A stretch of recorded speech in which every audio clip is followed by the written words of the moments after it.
What's the score? What's the game? Who's the player? What's the name? Zelmae spins tails like fireflies in the dark. Monray's verdicts leave a mark. Closest you're gonna get to perfect, but not quite, not tonight. Keep it 99. Oh, so close to the light, but you'll never hit the shine. Keep it 99. It's the closest you're gonna get to 100. Yeah.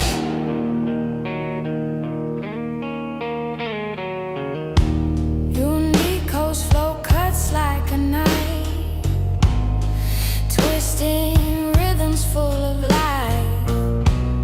The storyteller whispers truth in the night. Fraud judge rules with a crooked side. Closest you're gonna get to flawless, but it's raw, it's lawless. Keep it 99. Oh, so close to the light, but you'll never hit the shine. Keep it 99. It's the closest you're gonna get to 100. Yeah.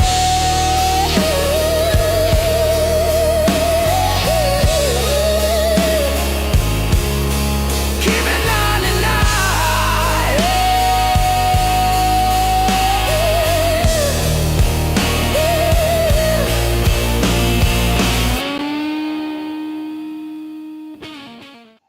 Had to let that guitar solo go through. You know what I'm saying? It's the closest you No, get to. we don't know what you're saying because why does that say FNUD? No, Why? listen, AI took your hat off. It took Monray glasses off.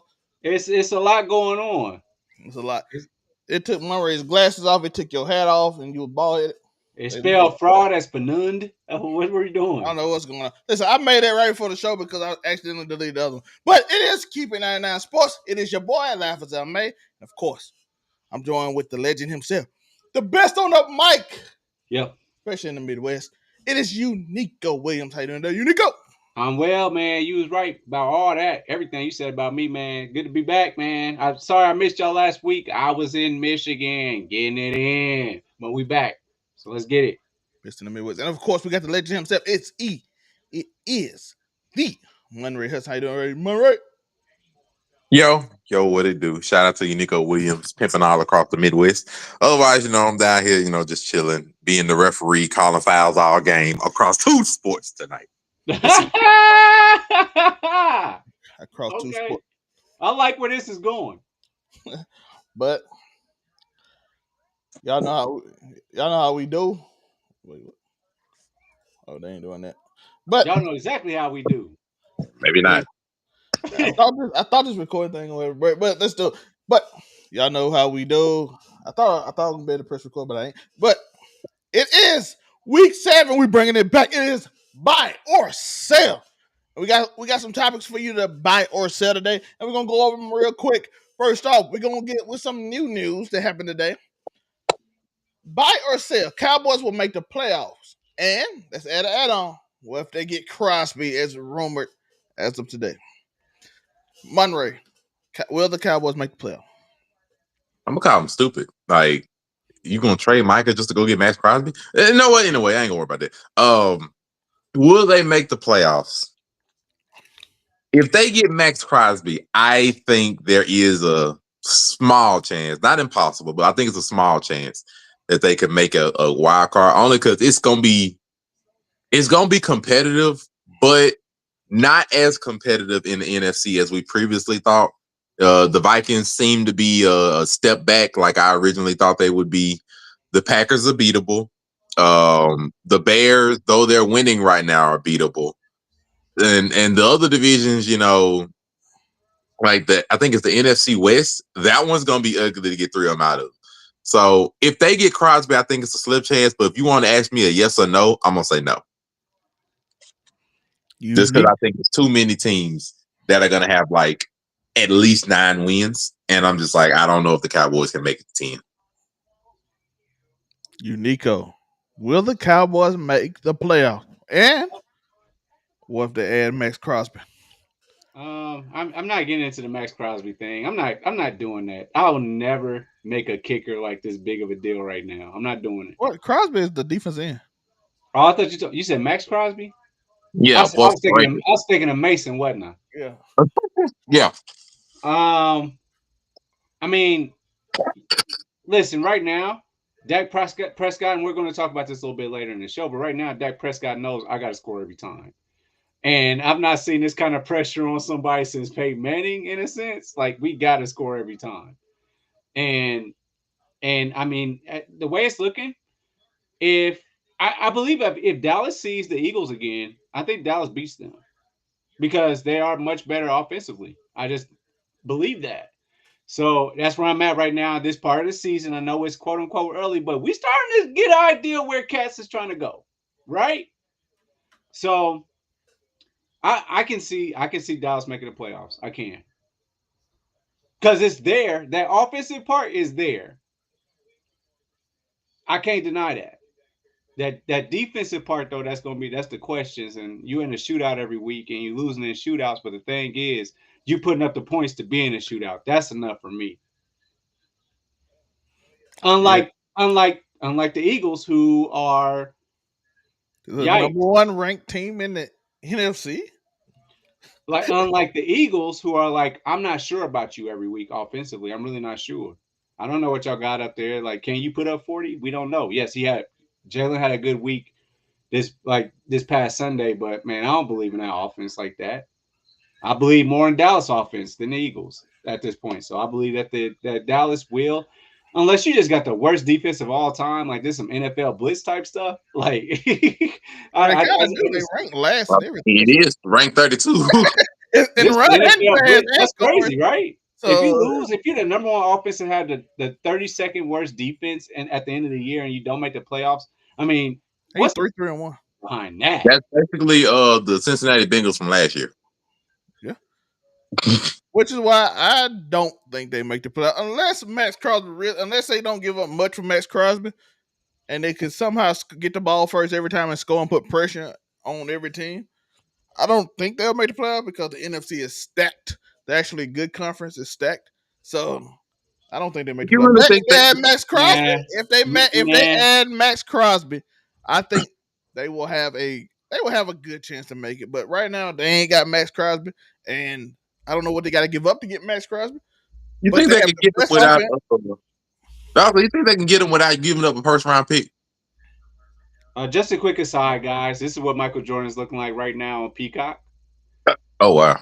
I'm just this is it with Mike Tirico, aka the Italian Stallion, because Mike Tirico identifies as Italian, by the way, in case anybody didn't You know can't that. put that too much on Peacock though. Peacock will get us kicked over. I just wanted to show y'all that's what Michael Jordan is looking like right now. Legs crossed, Air Force Ones, all white.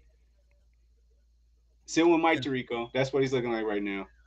I'm with Shout you, out to bro. Peacock. Like if they can get Max Crosby without giving up a first round pick, maybe. If they got to give up some first for him, I just don't think so either way. Because I think they'll give up so much that it won't even be a point because then they'll come the next Agreed. year and make decisions.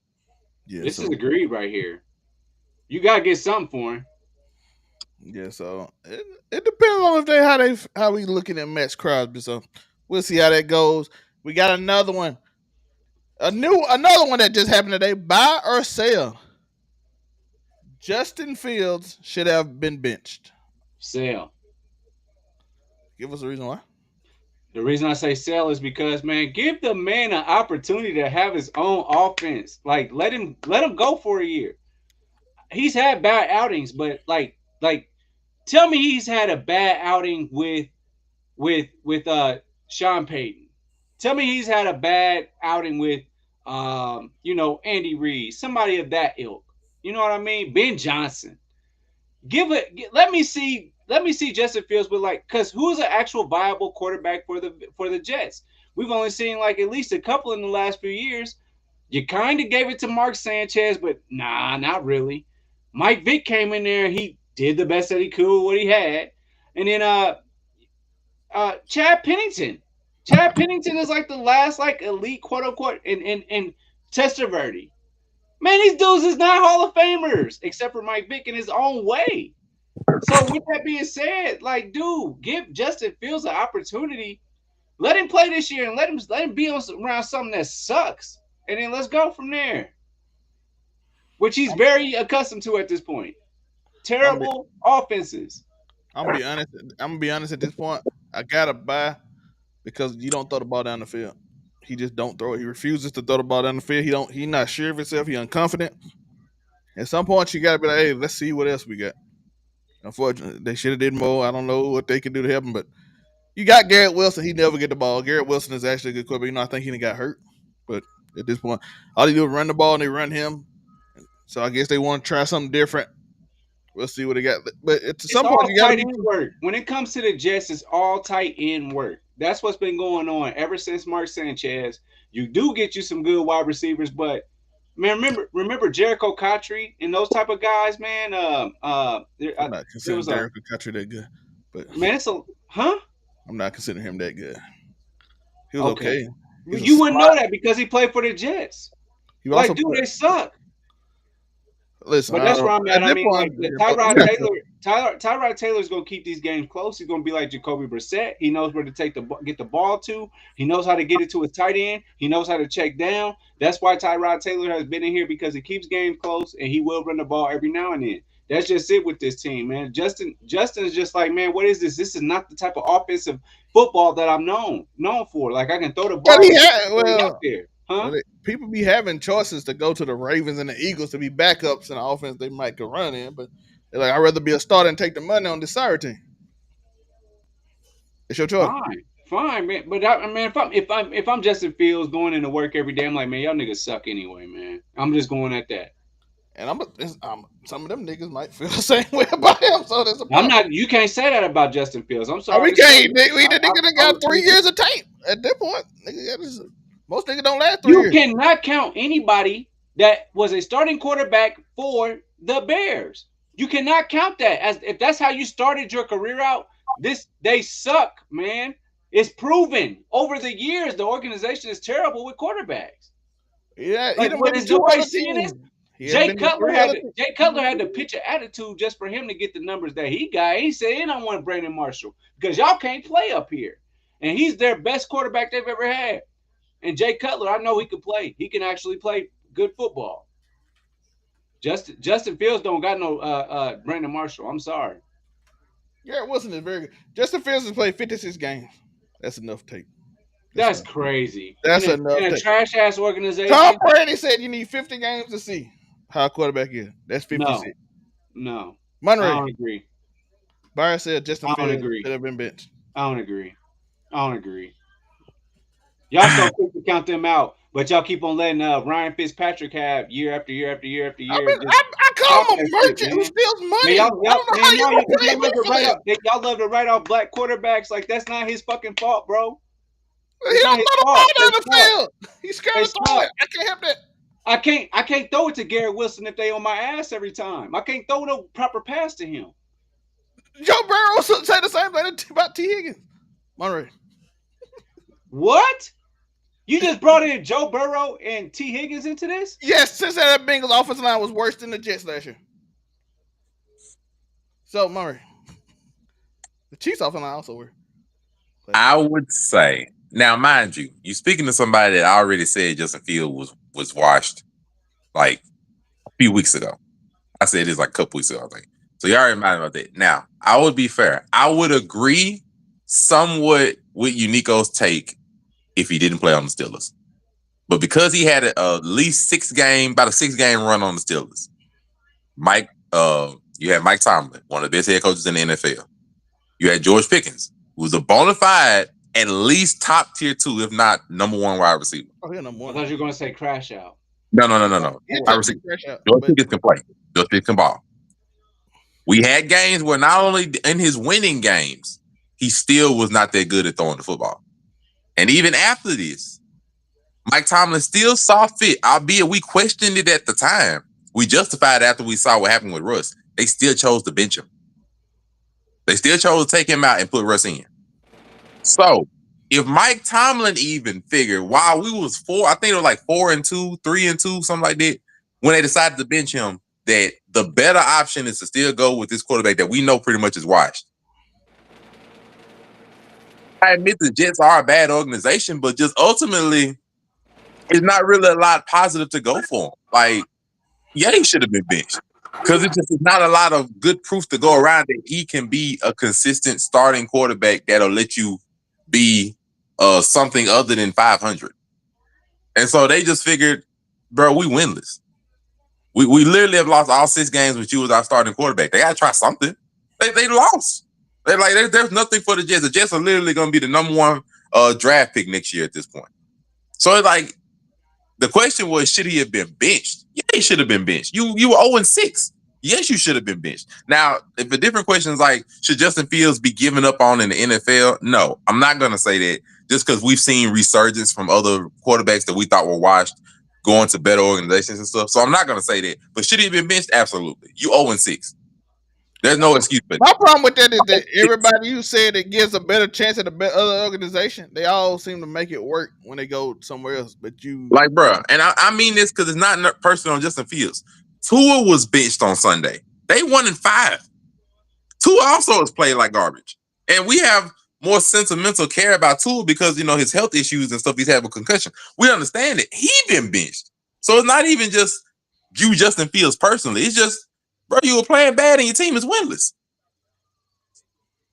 You got to go sit on the bench. We got to see what Tyrod Taylor can do. If it's something, do I think Tyrod Taylor is better than him? No, not necessarily. Because Tyrod Taylor is a perennial backup player. I don't think he's better necessarily, but just, bro, we got to do something. Like Aaron Glenn is like, bro, I got to try to keep my job. Like, I can't keep running you out there. And I know if I run you out there for another 11 games, bro, I may not be here. Do you feel like the coach is gonna be like, hey Tyrod, you've been on a lot of fucked up teams being a backup. So with that being said, I think the correct routes, the correct offenses and the correct looks in order for you to to succeed in this offense that is ass. You've seen so many terrible looks that you know what to do to keep your job. Is that what's happening right now? Because Justin Fields is like, this is a football play you gave me. Ain't nothing that y'all said was going to happen. But Tyrod can somehow, he know what to do. No, I know how to take a trash offense and make it look like a product that you can put on the field at least. No, that's not what's happening. What's solely happening? How is it not? No. What's solely happening? I'm telling you, what's solely happening is that Justin Fields, with you on the field, we have not won a game and we've looked so bad. And if we keep putting you out there, the fans are gonna turn on us. The owner might fire me, and the players might give up on the season because they're just gonna see that we ain't no point. We ain't trying to change anything. So we did that to cycle a change, try to get a spark. Just like the same thing that happened with Russ. Jackson Dart wasn't supposed to start this soon, but because they just needed a spark or something, they put him in. The same thing with Quinn Ewers. Quinn Ewers is the backup for the Dolphins. He ain't better than Tua on a regular day, or at least as far as we know. No, but it's as far as we know, brother. As far as we know, as far as we know, we were like, bro, we need a spark. Nowadays. But Dart turned out better than the rest of us. That's all I said. Bro, we need a spark. Put him out there. The same thing with Joe Flacco. We just saw Joe Flacco ball out with the Bengals. On the Browns, he was trash. And they like, bro, we just need a spark. Put Dylan Gabriel out there because we need something to change up what's happening. Otherwise, we're going to get turned on everything. That's all it is. It ain't necessarily like Fields will give away. It's like, bro, we got to change something. And if we don't change the quarterback, we're going to change the coordinators. And if we don't change the coordinators don't work, we're going to change the head coach. That's the pecking order. That's the pecking order every time. And if we don't change the head coach, the general manager, you number 4. Yo, I have never seen that Russ situation. That man come on the field, they immediately start yelling. The crowd start booing as soon as he walk on the field. That's crazy. Monray, that man, Jason Dart go down, he touched the field, the crowd start booing. So if he accidentally, I saw him help a man up off the field, the crowd booed. It's not them people personally. It's just like, bro, we got to change something. And we got to go up the pecking order. Quarterback, coordinators, head coach, general manager. That's the pecking order. Straight up. Yo, man, go be a backup for the Ravens. them run around. They just paid Justin Fields $40 million. I don't know how much of it was a guarantee. You think they wanted to bench him? No. But hey, we'll cut $20 million on dead money to do what we got to do so that our franchise will still be relevant. But when Baker went to be a backup for the Rams, Like matter of fact, like to let you know that I'm not bullshitting what I'm saying. Give it about another 2 games. Gino keep going the way he going. He getting benched by week 8, week 9. Same thing. I don't see that happening. Gino setting record interceptions. Going the way we going. Get about 2-3 games. Gino keep playing back down and win a game. He getting benched too. Gino getting them 61. That Gino, boy 61 yards. Hey, I'm laughing at Grandpa. That's Pete Carroll's guy. That's Pete Carroll's guy. I'm laughing about being real. Give it 2-3 more games. If they do not win, he getting benched too. He'll start at the beginning of next year. And to be fair, saying we getting benching black quarterback, they getting benched for black quarterback. so that's very Tyra Taylor black, and then Tua got he don't know what he is, but he fine. Hollywood Sensei is here from the Blur Cartel. Hollywood. What's up, Hollywood? What's going on, my nigga? Byron said Hollywood. Justin Fields should have been benched. I don't know what's not sure. Should have been benched. I feel like Justin Fields probably should have been benched 3 or 4 weeks ago. You know what I mean? Listen, I know he went 4-2 at Pittsburgh. Yeah, I mean, that's cool, but you know, Mike Tomlin was the coach. You know what I mean? Pittsburgh is a vastly better team than the New York Jets. So, but yeah, he should have been benched. But you know, I guess your alternative is Tyrod Taylor, and that's not, you know, a good backup. That's not going to move. Yeah, he's a good backup, but it's not going to move the needle enough to win you games that's going to suffice for the fan base. And like right now, Justin Fields is in a lose-lose situation because he's playing horribly, and then we just heard Woody Johnson not too long ago say, like, you know, what do you want Aaron Glenn to do if your quarterback? He basically said, "What do you want my coach to do? Our quarterback is ass." That's basically what he said. Paraphrasing. You know what I mean? He basically said, "My coach is handicapped by our trash quarterback." You know what I mean? So that's what he said. That's bad quarterback play. That is true. He said that's basically what he said. So, like, you know what I mean? I don't know. At this point, the owner don't got confidence in Justin Fields. I don't know if the team got confidence in him. They 0-7. Like, you know what I mean? So, 0-6 or whatever. You know what I mean? They winless. So, you got to make a change. And you got to think about Aaron Glenn's position, too. Because the owner just said that. He just said that. Now, if you get a few wins with Aaron, if you get 1 or 2 or 3 wins with Aaron Glenn, with Tyrod Taylor, the owner going to be like, oh, if we give you a quarterback, you might can win. Right.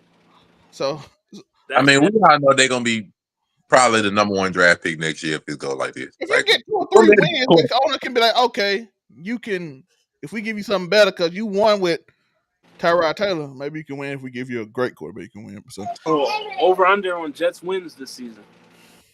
What is that? Well, I'm gonna say over under 500. It's got to be less than 500. I'm gonna say over under 4 wins. I'm going 2. I ain't gonna have that. I like 4. I like 4 wins. Over under 4 wins just because we have 11 games left. Change over a spark of a quarterback. Yeah, over under 4 wins. Over under 4.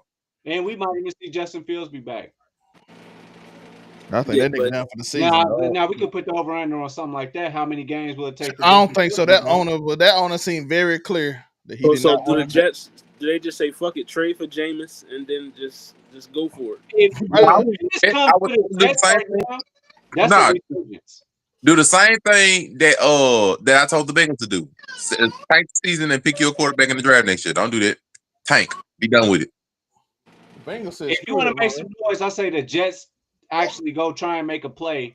All right, question for the panel. If you are a young prospect, right, top elite quarterback coming out in the NFL draft, do you want to go to the New York Jets? No. There's no proven anything since Broadway Joe Namath. And then he's not even proven. He really wasn't that good. Like, Joe Namath, he gets a lot of love for being a very mediocre quarterback if you look at his stats. Flashy, mediocre guy. So I with that mean, being But said, like, anyway, Joe he takes me to Namath, the Joe Super Bowl. Namath So was you a always very get off. horrible QB if you look at his stats for real. He Chad wasn't that Pennington good. is the best quarterback in Jets history. Jesus. Period. It's the truth. Period.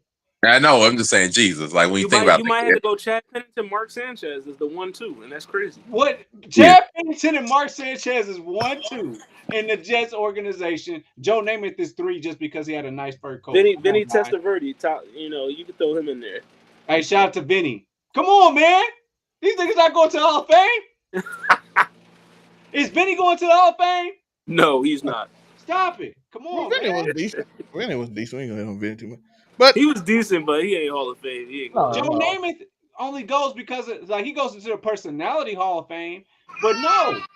Only reason He's why not that Joe good. Namath is in the Hall of Fame because he guaranteed that win and he won. That's it. That's the only reason why. I'll be real. Hey, that's- He's not going to the Hall of Fame because he clout. beat Tom Brady twice. That's how life works sometimes. That's clout. Clout can get you in there for that one. Now I'll give you that. Definitely. Eli beat Tom Brady twice, so therefore.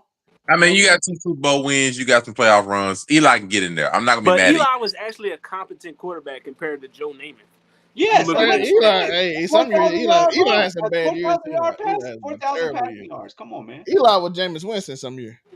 I mean, but we can also forgive the fact that Eli was on the Giants, and we're seeing how bad that organization really is. Terrible organization. That's why I said I might have to give him more credit than I used to. Free By the way, Jackson. shout out to the Houston Rockets. They are kind of starting to put it on. They cooking. They're starting to put it on. Okay, see, they're getting pulling off a little bit. But next up, buy or sell. The Chiefs will get back to the Super Bowl with the return of Rashee Rice, Xavier Worthy, and Hollywood Brown. All the weapons to that back. Chris Jones is drinking vodka in an AI photo because I refuse to believe that is real. But do we believe the Chiefs will be back in the Super Bowl? Hollywood. I mean, I was telling niggas slow down because they did play the Geno Smith led Raiders. I mean, which is a very horrible football team. But because the AFC is weak this year, and this is Patrick Mahomes we talking about, I wouldn't be surprised if they got back to the Super Bowl. I would not be surprised. You know what I mean? I feel like they got a chance now. Mahomes is looking like the Mahomes of old. You know what I mean? He's not looking like an old Mahomes. He's looking like the Mahomes of old. He's throwing the ball. You know what I mean? Niggas is getting open. You know what I mean? Rashee Rice is back. You know what I mean? Yeah, they can get to the Super Bowl. But it's a big if though. The running game has to show up sooner or later. Like, you know what I mean? Like Pacheco's, can we get a 100-yard game or something, my nigga? That don't happen. That don't happen over there. They don't do. Can we get 4 yards a carry or something? Like, they don't do it. They don't do that. They don't do like, that. sheesh, like. But yeah, I think they can get back because Mahomes is their quarterback. But their hindrance and their Achilles heel was the lack of a running game. So I mean, I like that new number 24 they put out there though in the last game. He looked nice. I forgot his name. But yeah, he looked real quick and nice to complement the power backs they got. Monray, Chiefs will get back to the Super Bowl. I'm glad they lost last year, boy. If they'd have won and I'd been asked the same question, I'd have been dang near sick to answer it. Yeah. But right now, I'd buy it because I don't think the Chiefs are flawless. Like I think the secondary is still a bit of a question mark. They just beat on Geno Smith and the Raiders. But I do think the secondary is still a bit of a question mark. And of course the run game is. But the teams that I think could beat the Chiefs, I don't know if they could beat the Chiefs in the playoffs, which is the problem. Like I think legitimately the Broncos could give them issues, but I don't think the Broncos will beat them in the playoffs. Regular season, sure. Playoffs, I don't know. The Chargers are imploding because of their offensive line problems, so they can't do it. I don't trust Trevor Lawrence and the Jaguars, so I don't think they're going to be able to make lightning strike twice. And like the Colts, they have to show me before I'm able to believe it, which we'll see them when they go against the Colts in like about a few weeks. So I'm not angry at them, but outside of a lot of those teams, like the teams that we would expect, the Ravens, they not there right now if they're going to get there. The Bills, the lack of talent in certain areas of their team might be about to catch up with them, so I don't really see that happening. So it's just like, if I got to pick a team, like the Chiefs or the AFC field, I'd pick the Chiefs. So I could buy it. Unfortunately, I want change, but right now I have to buy it. Listen, if I can see Travis Kelsey running down the field the way he feel energized after hurting Xavier Worthy because his wife loves him, apparently. It's a joke, by the way. Some people take stuff serious, but I can't disagree with my. You show me the field versus a Patrick Mahomes with all his weapons, being excited, actually not fat this year and in shape. At least the AFC, yeah. If it was NFC, it's a different story. AFC, I'm like, are we gonna actually believe AFC that Daniel Jones in a playoff game with Patrick Mahomes and Andy Reid with Steve Spagnuolo is gonna beat the Chiefs?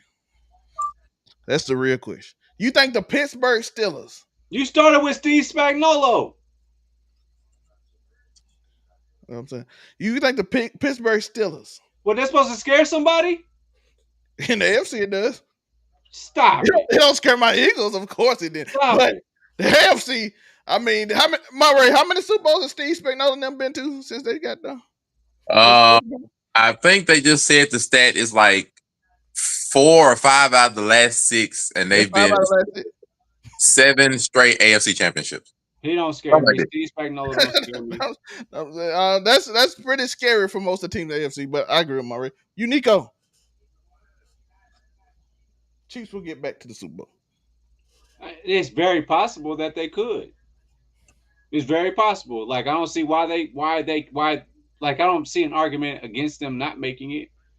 Yeah, they had a bumpy start. That's what happens, man. But somebody can be 13-3 and lose 2 games, and now you know what I'm saying, you 13-5.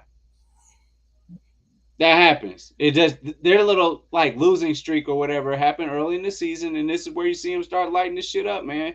I'm not counting that Mahomes boy out at all. I'm not counting him out.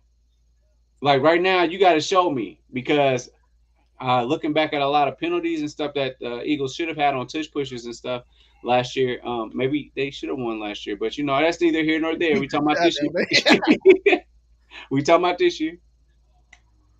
So that's where I'm at, man. I'm not counting out Patrick Mahomes yet. I won't count him out until somebody beat him in an AFC Championship game. Which is, you got to be Joe Burrow or Tom Brady, apparently. And Joe Burrow, I'm not worried about that at this point. He's not there, and Tom Brady retired. Well, if Joe Flacco does what he's doing and he can continue to make these kind of games happen, then we might see Joe Burrow towards the end of the year, and then we'll see what happens. But for now, Pat Mahomes is the best quarterback in the AFC. It just is what it is. But we can't sleep on the young bull Daniel Jones. We can't sleep on him.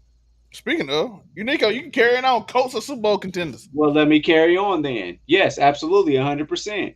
The Colts are a Super Bowl contending team, because I saw something mentioned in the chat today that Daniel Jones hasn't had to do anything. Excuse me? He's had to win games. He's had to put up 41 points.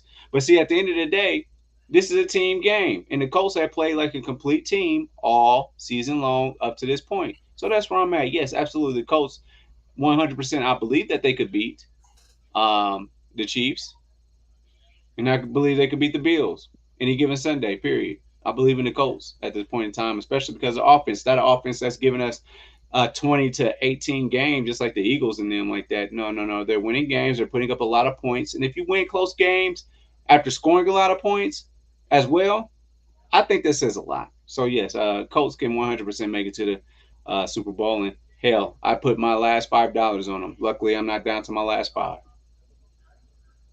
Myers apparently wants to be traded, and Crosby said that he is staying with the Raiders. Myers, care to respond? Oh, he's just getting a bag. Okay. My bad.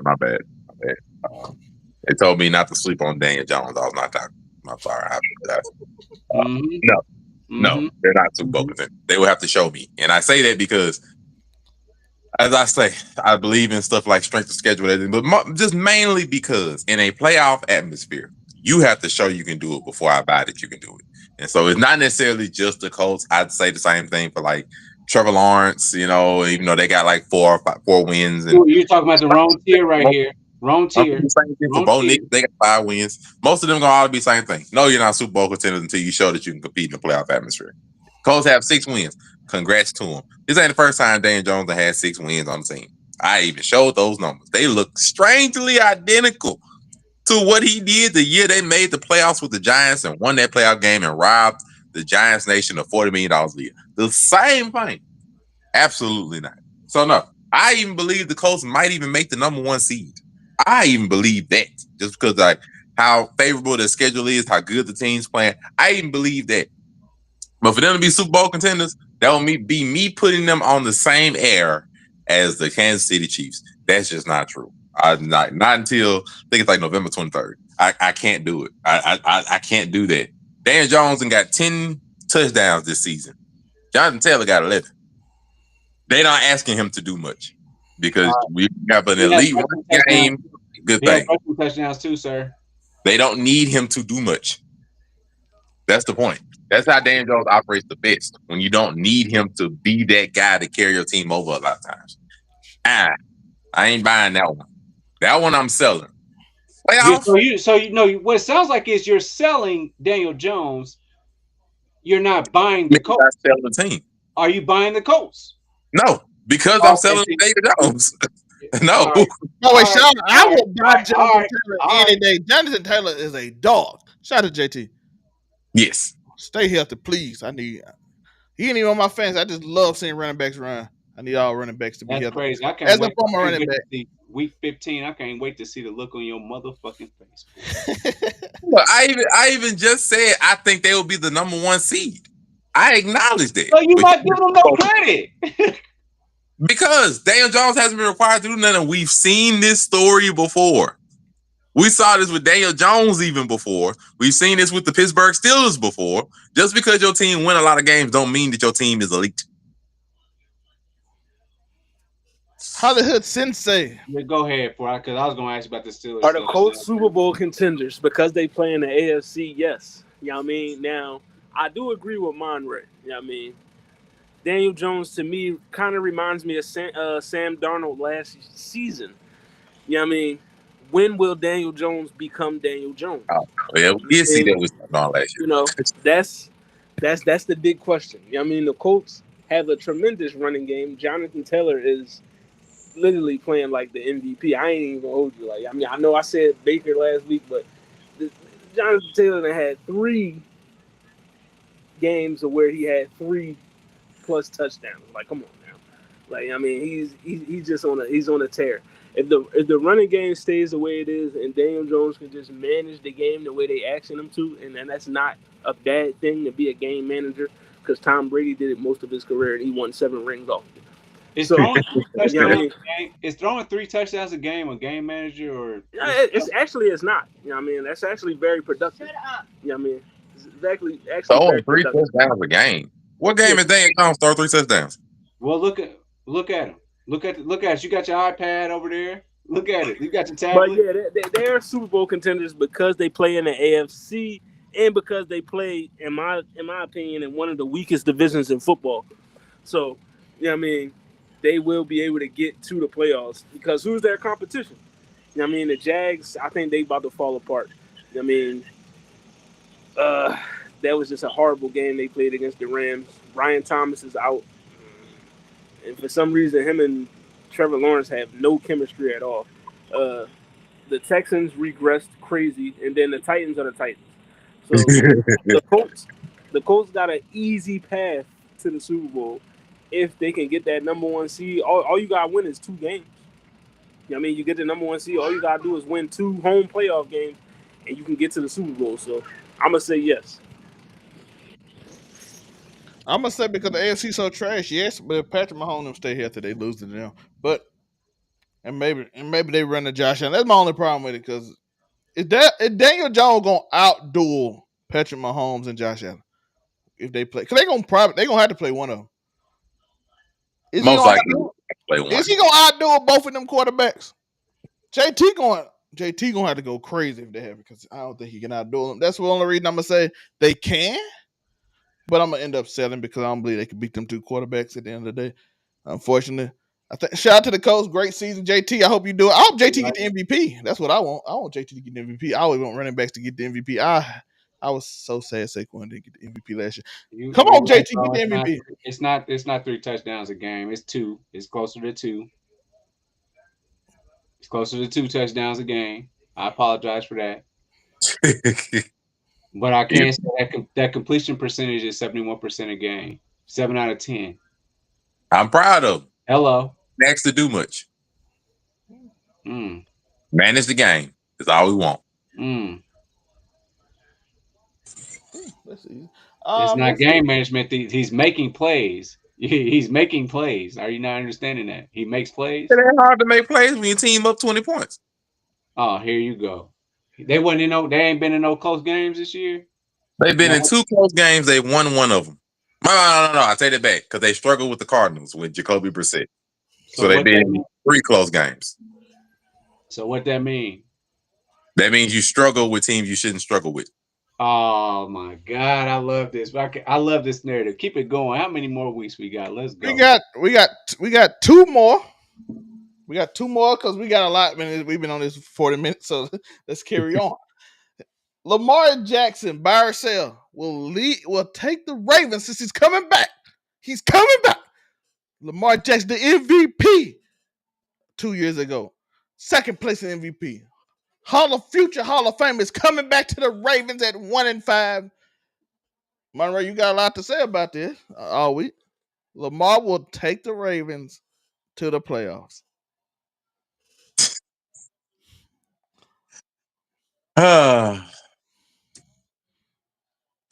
I am going to say, I'm going to say yeah. I'm going to say if he come back this week, I'm going to say yeah. If he don't come back this week, then no, because he can't take him out of 1-6. But 1-5, he can do it. So I buy it. Though realistically, it probably won't happen. But I will buy it just because I've been the only person saying that it's at least possible. Oh, I feel that. Hollywood Sensei, buy or sell the 1-5 Ravens with the comeback of Lamar Jackson, taking them to the playoffs. I'm selling. I am going to sell. Like the Ravens are just a piss poor defensive team. I mean, it don't matter who's their quarterback. It could be, 50 touchdown pass, Tom Brady. I mean, it could be 99 overall Peyton Manning. It don't matter. The defense is just horrible. I mean, so, this just might be one of them years where, you pack it up, pack it in. Like, it is what it is. They 1-5. I don't got the statistics in front of me, but I'm pretty sure there hasn't been too many 1-5 teams that have climbed their way back to the playoffs. Only 4. So, yeah. So, that's a very tough. It's a weak AFC, but the Ravens just aren't a good football team. If they were a good football team and it was like, all right, they was losing close games and shit like that, then I'd be like, okay, all right, they might have a chance.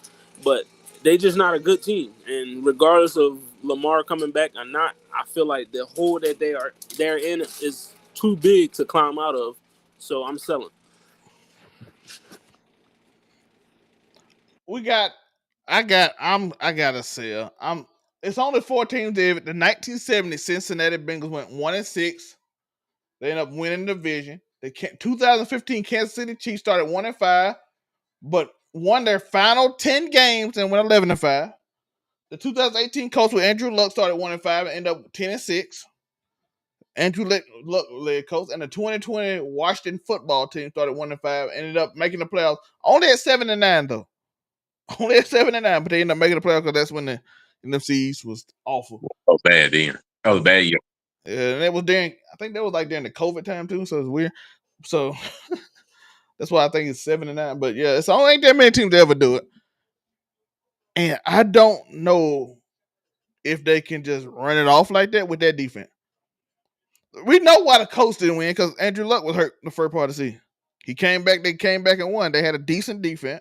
Andrew Luck came back and led them back. I don't know nothing about the Bengals and that Chiefs team or that Washington football team. I think they were just that 7-9 record was COVID and that was weird.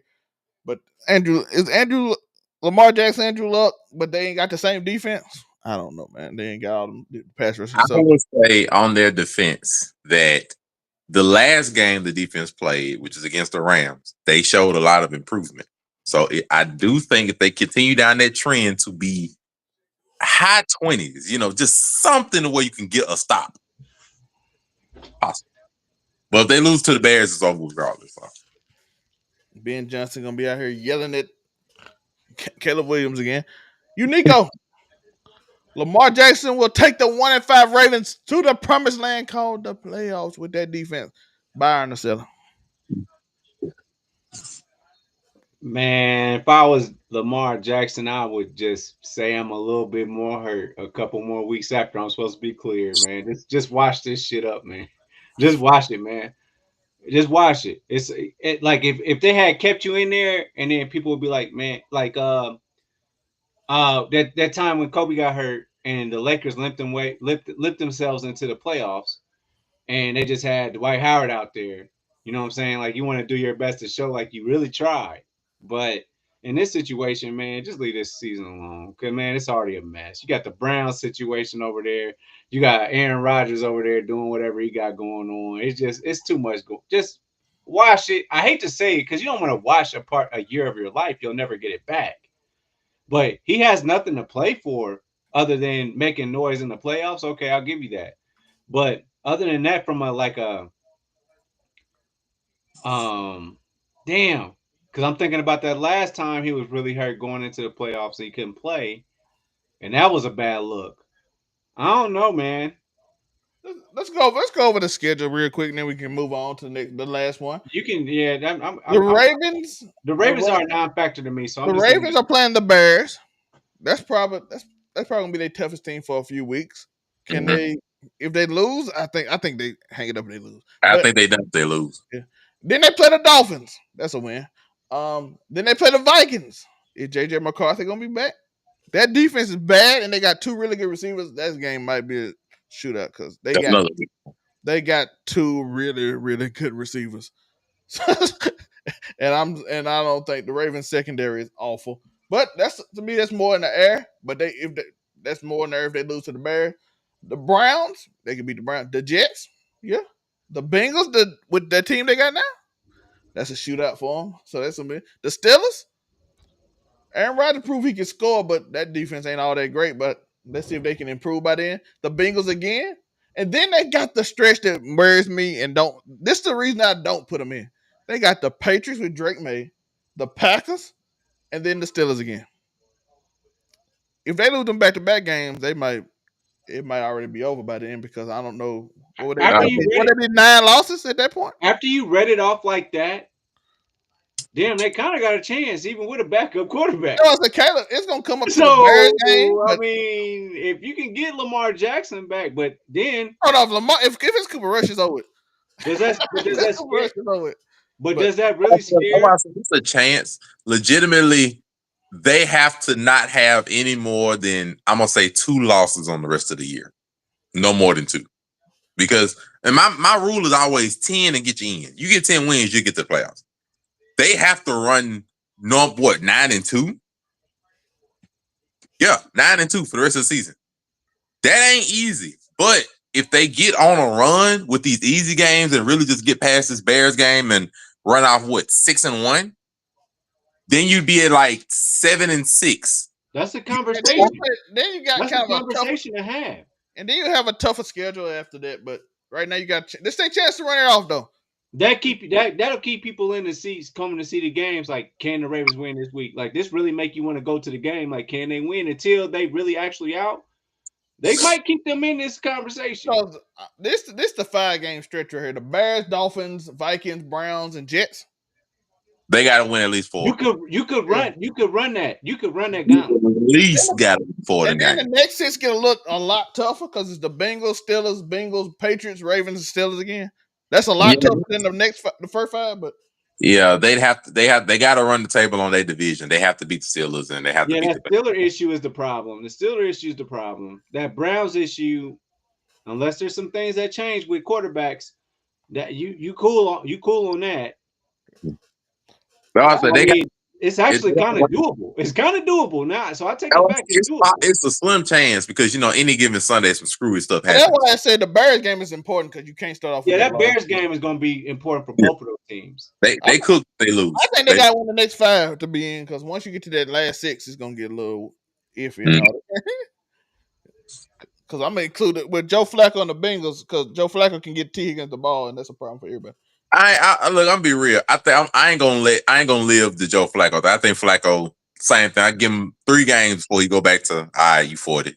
And I'm gonna give him about 3 games before he go back to being 40. Well, he's in He a position play right good now. when he got receivers. Now the problem is when he ain't got nobody to throw to, and that They're in a position to compete record wise. If they can just hang in there, man, okay. We they might got him twice have a too, and then different that conversation. offense.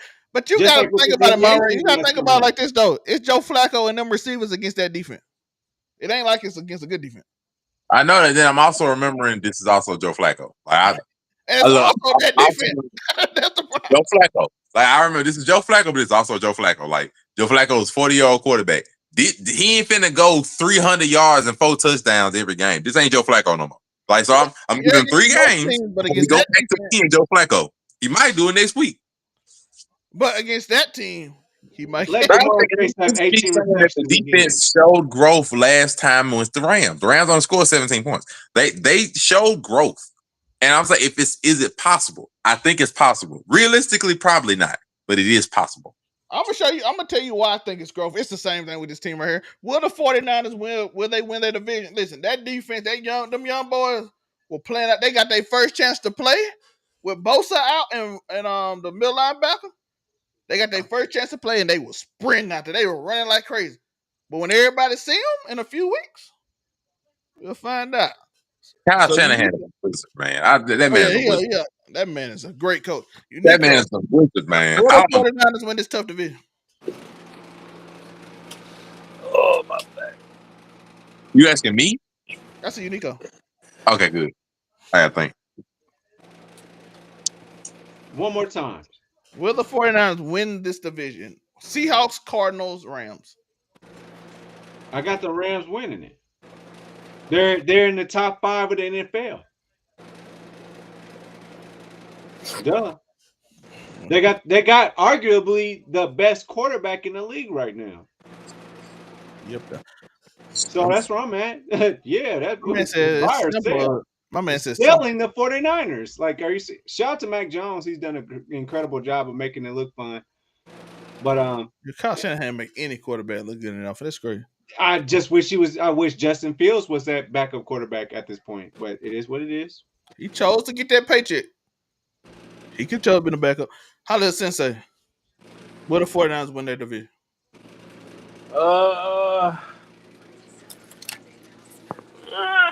I don't know because the Rams are a good football team. So is the Seattle Seahawks. So, I mean, it's kind of hard to say that the 49ers are going to win that division.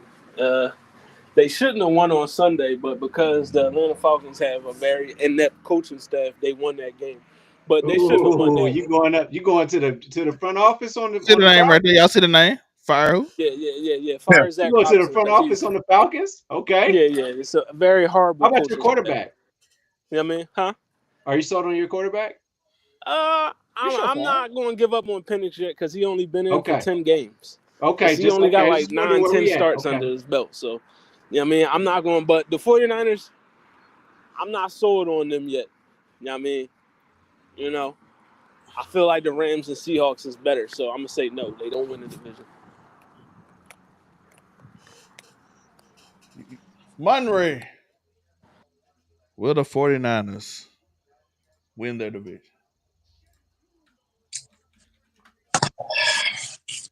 I'm going to stick with what I said. I think it's going to come down to that last game of the season probably, but I'm going to say no just because I don't think they can make it across the finish line with all these injuries. Nick Bosa and Fred Warner is a horrible loss. Even though it didn't show this past weekend, but that is a horrendous loss to your defensive line. Yeah, George Kittle came back. Yeah, you hoping Juwan Jennings, Ricky Pearsall, Purdy, and they schedule on paper doesn't look as easy as it did prior to the season. But I'm just of the mindset. I don't think they got through it the first time. I don't think they run the table on their whole division twice. Like they got the Cardinals, they got the Seattle Seahawks the first week of the season, and they got the miraculous upset on the Rams on Thursday Night Football. I just don't see them doing that twice, which would be what I think they would need to do to win their division. Win the whole division? Yeah, they got to beat the division twice because their division, like all three of those teams are 5-2, all three of them. So like in my mind, I think they all gonna do good just because the Wizardry of Shanahan, the Seattle Seahawks are doing good, and the Rams are great. So for me, in order for them to win the division, they got to beat all of them twice, and I just don't see them running that table like that. They got through them the first time by some miracle. I don't see it happening twice. So for me, I'm gonna say no, but I think it's gonna come down to the last game of the season for them to lose, and then I don't know, maybe a wild card. NFC West is the new NFC East, if you ask me. They really be tight like that. They're brutal right now because 3 teams are good and 3 teams was not supposed to be good like that.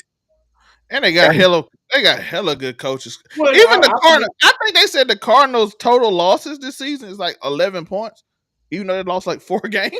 But they lost by 4, 2, 1, and 1. They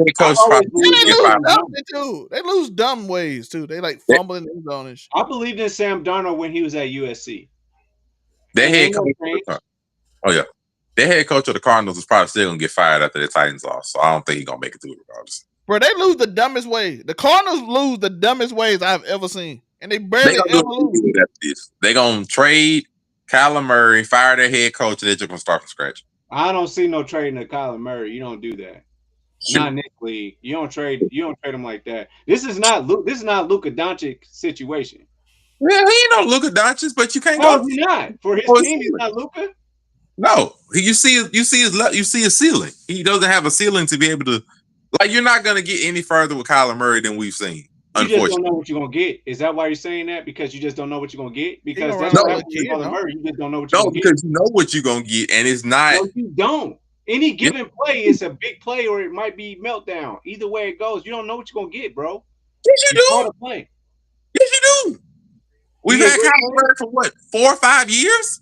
If you get great plays out, it wins you games when you're not supposed to win them. You don't know what you're gonna get out of them. You probably do that, so you about to lose the next 2 though. I ain't talking about that, but like you see, coming out next like week. You see to the point like Kyler Murray is a good quarterback, but he's not. You're not gonna be able to break through the ceiling. He's good or bad. I'm just saying the little bastard can come up with some shit, and then that's gonna win or lose the game. That's all I'm saying. Dude, Kyler Murray can never lead the league because I need to watch him run like he got like the football's like some scissors. He just running around with that crap. I just think that you just never know what you're gonna get. He might win that game that they really supposed to lose. And then we see you might be supposed to win. They lose to the Titans. But next up, we got a special one. Monray's top 10 quarterback sports section. Oh, this should be good. As disrespectful as he's been in the first segment, let's see who he got. So let's go with Monray's top 10. Monray, tell us your top 10 quarterbacks right now in the NFL. Well, I decided to start this off. It was fine. I can't hold you. 7 through 10 was really, really hard. 1 through 6 was easy. 7 through 10 is really difficult because I don't feel like 1 through 6 really should change much. My 1 through 5 shouldn't really change because I was of the mindset you could put Stafford and Hurts, alternate them at 5 or 6 and be fine. The top 4 don't really change, not right now at least. But after that, because you've seen some of Hurts' deficiencies, like really in the mid game throwing, you stuff. Lamar at 3 I'm reading that right? You said Lamar's at 3? Yeah. Okay. I was making sure I was reading it right. Yeah. So anybody that needs to read from the bottom, Mahomes at 1, Allen's at 2, Lamar's at 3, Burrow's at 4, Stafford's at 5, Hurts is at 6, 7 is Dak, 8 is the Bake Show, 9 is Daniels, and 10 is Justin Herbert. The 4-4, they're easy. Stafford, I feel like he's shown, even with all the epidurals and the back stuff, that he's still a top-level quarterback, even at his age. Even throughout the years, he's been a top-level quarterback, but now he can have a better team to be able to show it with, which is fine. Hurts, I think he only went down 1 spot. Like, he's epic and great in the playoffs, but like in the regular season, you've seen some struggles, especially this year. You've seen some struggles with, consistency, midway yard down throwing, stuff like that. So, and just being able to keep the game under control in certain aspects. So he has a few deficiencies to his game, at least that knocks him down at least 1 notch for right now. After that, 7 through 10, you could go a lot of different ways with it. Going now, I I struggle. Like Dak is really good. He's showing really good right now. Really good work. Up for MVP numbers. Amazing work. And showing like when he has the requisite pieces that he is a top level quarterback. Or healthy. He's just, or healthy. Last year he wasn't healthy. so healthy too. Just like when he's showing he's a top level quarterback. I think a lot of people just really just sort of out of sight, out of mind when he got hurt last year. And he's shown he's really good as a quarterback. Can do everything you need him to do. The problem with 7 through 10 and on down is just like playoffs and what you do in like some of the bigger moments. Dak, because we've seen like he only has, I think, 2 playoff wins to his name. Even though some of it's from defense, some of it's his own struggles and all that, but he has 2 playoff wins. Got to be able to do more in the postseason. Baker is more of because he doesn't have as many postseason showings. He's done really good the last 2 to 3 years once he got off the Browns and the Panthers teams and just been able to show that he's actually a really good quarterback. Doing great this year. It's just he doesn't have as much postseason showings. I think the only one he has one from the Buccaneers that lost in the first round, the close game to Jay Daniels, and then the Browns game where they lost to the Chiefs backup quarterback, which was still an ugly loss, but they were able to beat the Steelers and showed at least a little bit. And then go down to Jaden Daniels. Daniels is a good quarterback. The only reason why he might fell down a little bit for me, one, he's had a little bit of struggles this season, albeit some of that is because of injury and missing his wide receivers and stuff. The other part is just he hasn't been in the league no more than a year. Like, he's only had 1 year. So for me to put him way higher, I think it's crazy. Sort of the same thing people did with C.J. Stroud the first year. C.J. Stroud popped into the league, won his first playoff game. People was having him anywhere between 7-4, stuff like that. It's like, calm down. They've only been there a year.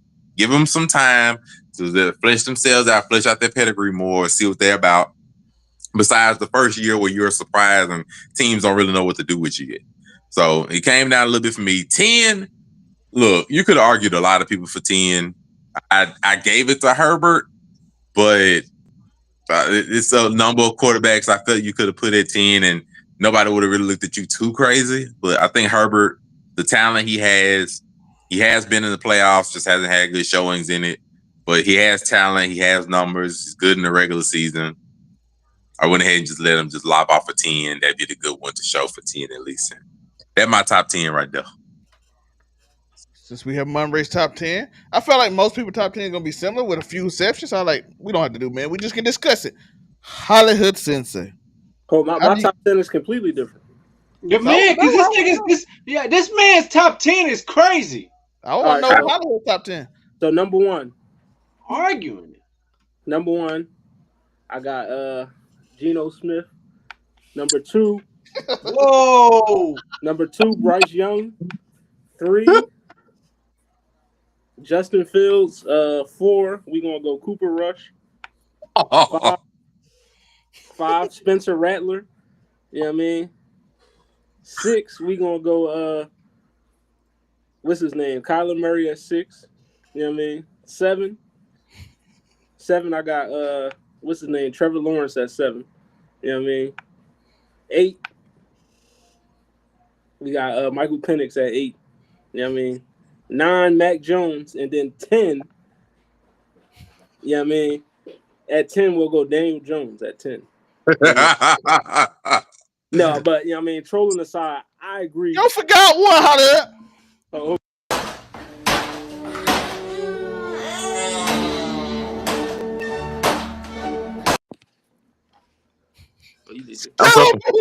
Jackson Dart and Scatterboo. I always put yeah, Jackson Dart got to be up there. But no, I actually. That was. It just went out right when it's thing. Dang. We'll get Hollywood's thoughts when he get right back. Well, he back. Let's put him right back up. I was saying Mahomes at 1. I'm not mad at. You know what I mean, number two. I always flip flop between Lamar and Josh Allen, even though I feel like a healthy Joe Burrow is better than both of them. You know what I mean? But, we could talk about that another day. But, you know what I mean? I'm not mad at this top 10. Like, somebody wanted to put Hurts in the 5. I wouldn't argue with you, but Stafford is a better passer of the football. You know what I mean? But, yeah, I'm not mad at it. I probably have Daniels at 10 behind Herbert, but other than that, this top 10 is fine. Uniqo, you said you seem to have a problem with it. Let's see what. Yeah. This is crazy. This is wild because this is about what have you done for me lately. So the fact that Lamar and Burrow are on here right now, no. Now, Don't this is the say best overall quarterback, not MVP or Bro, MVP. I ain't saying no no. lately. I'm talking about right now. Period. Well, What we one talking nigga ain't about got right a leg, now? so I don't know. Who is who is suiting up? Who is suiting up for me right now? Period. This nigga ain't got a I, leg to work. I'm no particular order. I'm just gonna say my guys. So I'm gonna say Daniel Jones, Dak Prescott, Patrick Mahomes. I never thought in a million years I'd say this, but Drake May. Yep, I I like thought, him. but like I said, it's a little too early. I wasn't yes, gonna do sir. that. That's why I didn't put him in. And fair enough, but But that Drake boy May. balling. That boy balling. Baker. Baker's definitely in my top five. Josh Allen would be in my top five, but I just named him the sixth one. You gotta go Matthew Stafford. Definitely is in there. Jared Goff is in there. I'm not sure about Jordan Love. It's right now. It's between Jordan Love and Jalen Hurts. Would y'all believe that? That's crazy. Jordan Love. Jordan Love can play. I mean, shout out to J Love.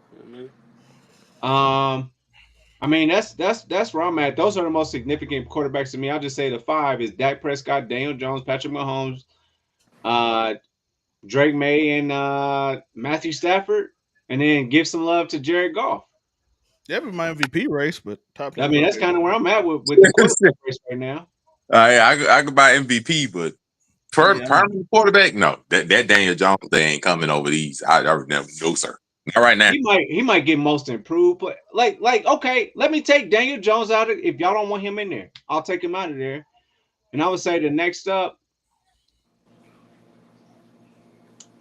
I guess I would replace Bo Nix then. Not Jackson Dart quite yet. I would say Bo Nix, I guess. If y'all want to take Daniel Jones, my unbiasedness out of this. No, you can put your bias in. It's fine. With my bias, Daniel Jones is top five QB in this league. Disagree. Right now. Yeah, but he's in that top five. And like Josh Allen, he's out for a hot second. But for me, for the most part, if you just ask me, I'm going to yell out Sam Darnold to the heavens right now. I mean, I'm just throwing stuff out here right now. My boy throw it to one person and he makes it work every time. yo, nigga, but when you have if that's the case, we talking about Joe Flacco. He know how to make somebody have 16 receptions. Well, he got two people, and we ain't putting them up there. So we ain't putting them up there. Shout out to Joe Flacco bringing Jamar Chase back to life. Man, brought him back to life. Jamar technically been in life. He brought T. Higgins back to life because Brandon didn't do nothing but throw to Jamar Chase. I saw the other day when Brandon was playing, Jamar Chase had 22 targets. He only caught 6 of them, but he had 22. He was throwing them. T. Higgins had one target. Flacco completing the ball to him. Shit. T. Higgins with Brandon had one target a game. Nasty. Jamar Chase had like 30 a game. Cardio. Throwing the ball up there, boy. He's someone that's throwing the ball up there. Like, but definitely cardio. But for me, I like Monte's list. I think I put Hurts ahead of Stafford. I'll switch that. Even though I think Dak and Stafford and Baker. I think Baker throws the ball better than Hurts too. But Hurts a winner. Yeah, I like the playoff aspect. I couldn't put too, but Hurts is a more recent winner. He consistently went to 2 Super Bowls back to back. You could have said he won MVP in both Super Bowls.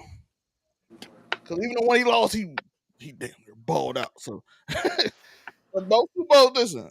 Does anybody else? Do they other people got on this list got a Super Bowl record like Jalen Hurts, or played like him in the Super Bowl or the playoffs? For the matter of fact, he do struggle. That's why he can't enter that 4 to me, because he does struggle in the regular season. He's not a regular season quarterback, but his playoff resume put him ahead of the others.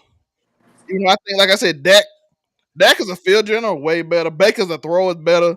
Stafford as a thrower is way better. I'll take a winner. You know what time it is? It's the NFL Week 7 Power Rankings. We're going to start off with Monray's Power Rankings. Monray, tell us about your Power Rankings. Well, the first two I don't believe changed from last year. Last week. The Eagles defended the initial thought. They sort of righted themselves, not fully, but sort of righted themselves. Rams still a powerhouse team. I kept them at 2. Chiefs moved up to 3 after destroying Geno Smith's hopes and dreams, and the Raiders chances of being anything other than not relevant.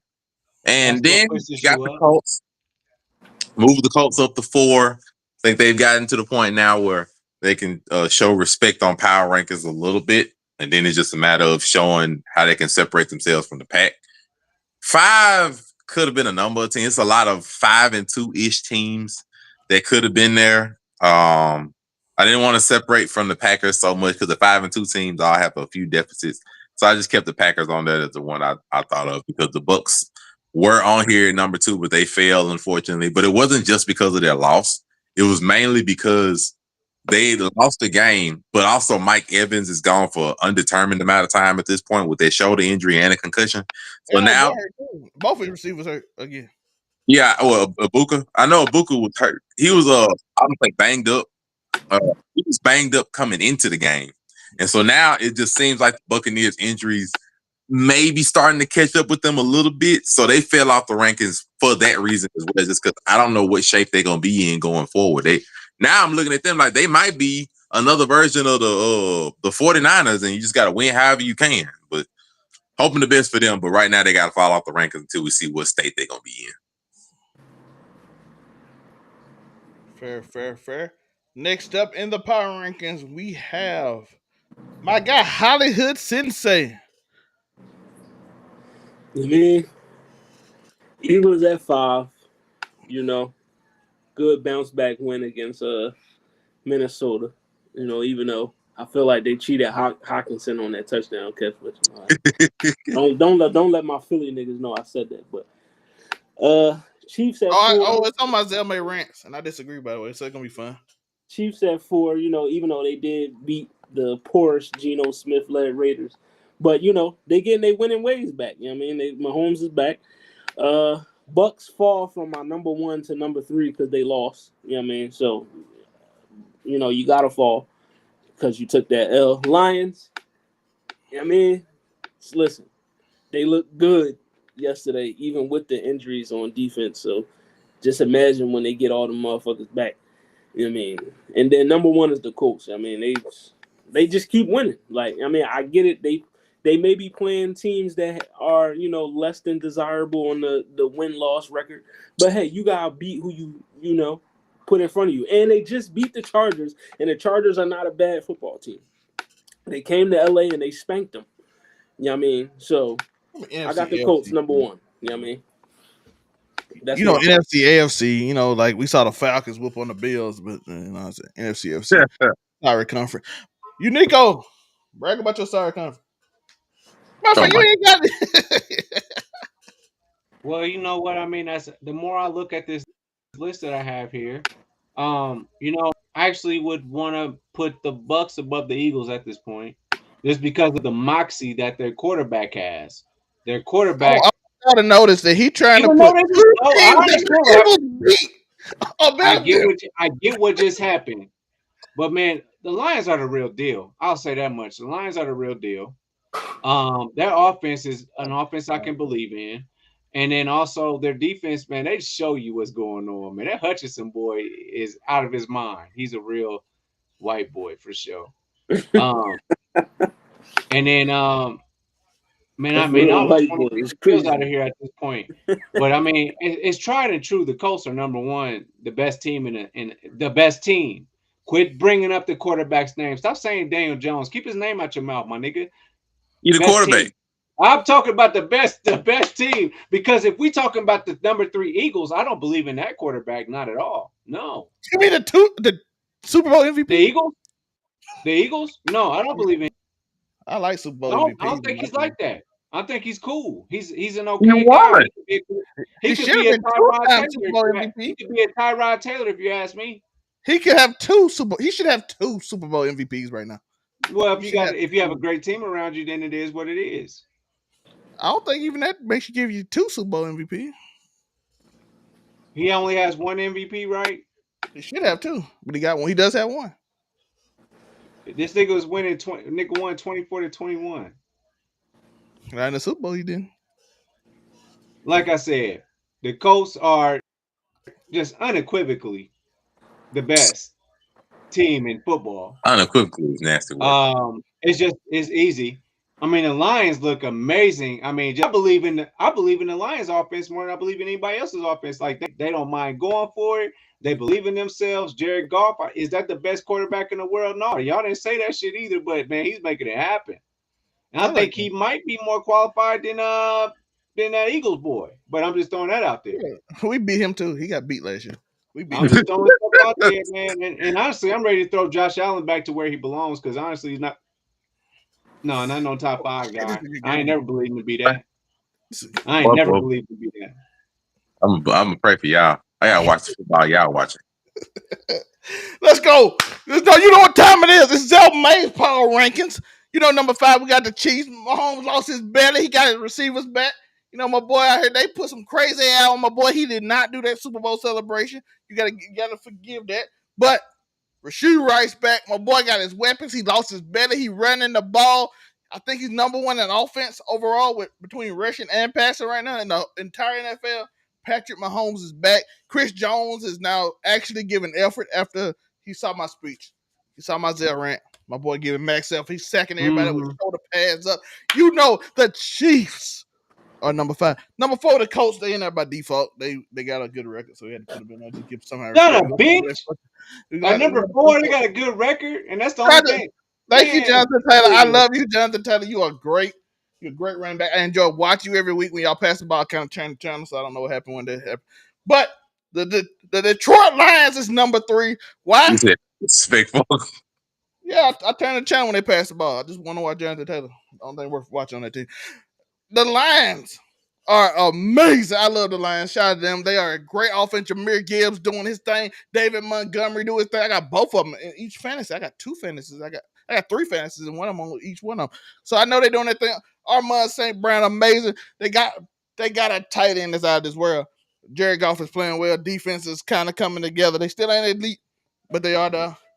Next up, we got the Rams at number 2 because listen, Matthew Stafford doing his thing, the defense doing their thing. They are elite, and of course, the number 1 team is because they beat number 2 with the same record, so they gotta be number 1. It's the Eagles. We found our passing game, baby. Saquon just gotta get started. I don't know if it's the Madden curse or not.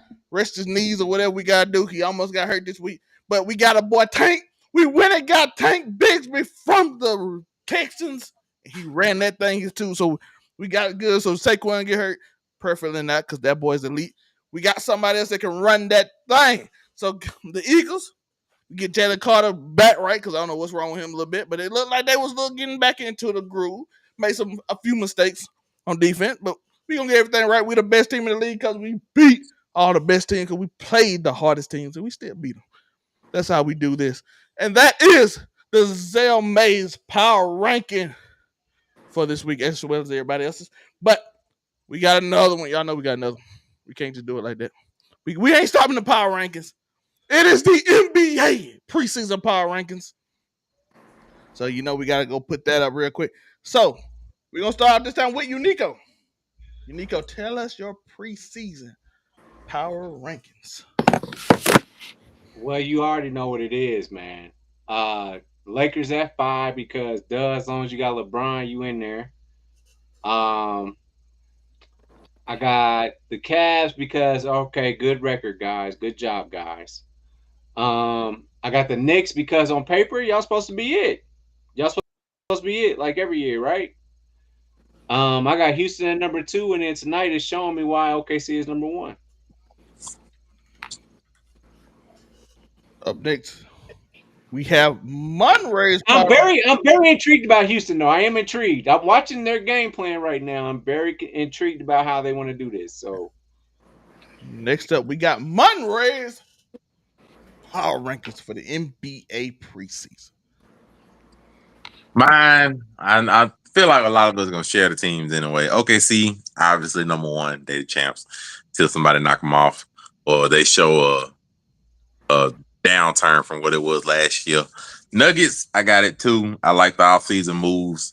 Jokic is still there. They're the only ones to push OKC anywhere in the playoffs until the finals where Indiana did push them to their limit. But unfortunately, gotta wait for Halley to come back.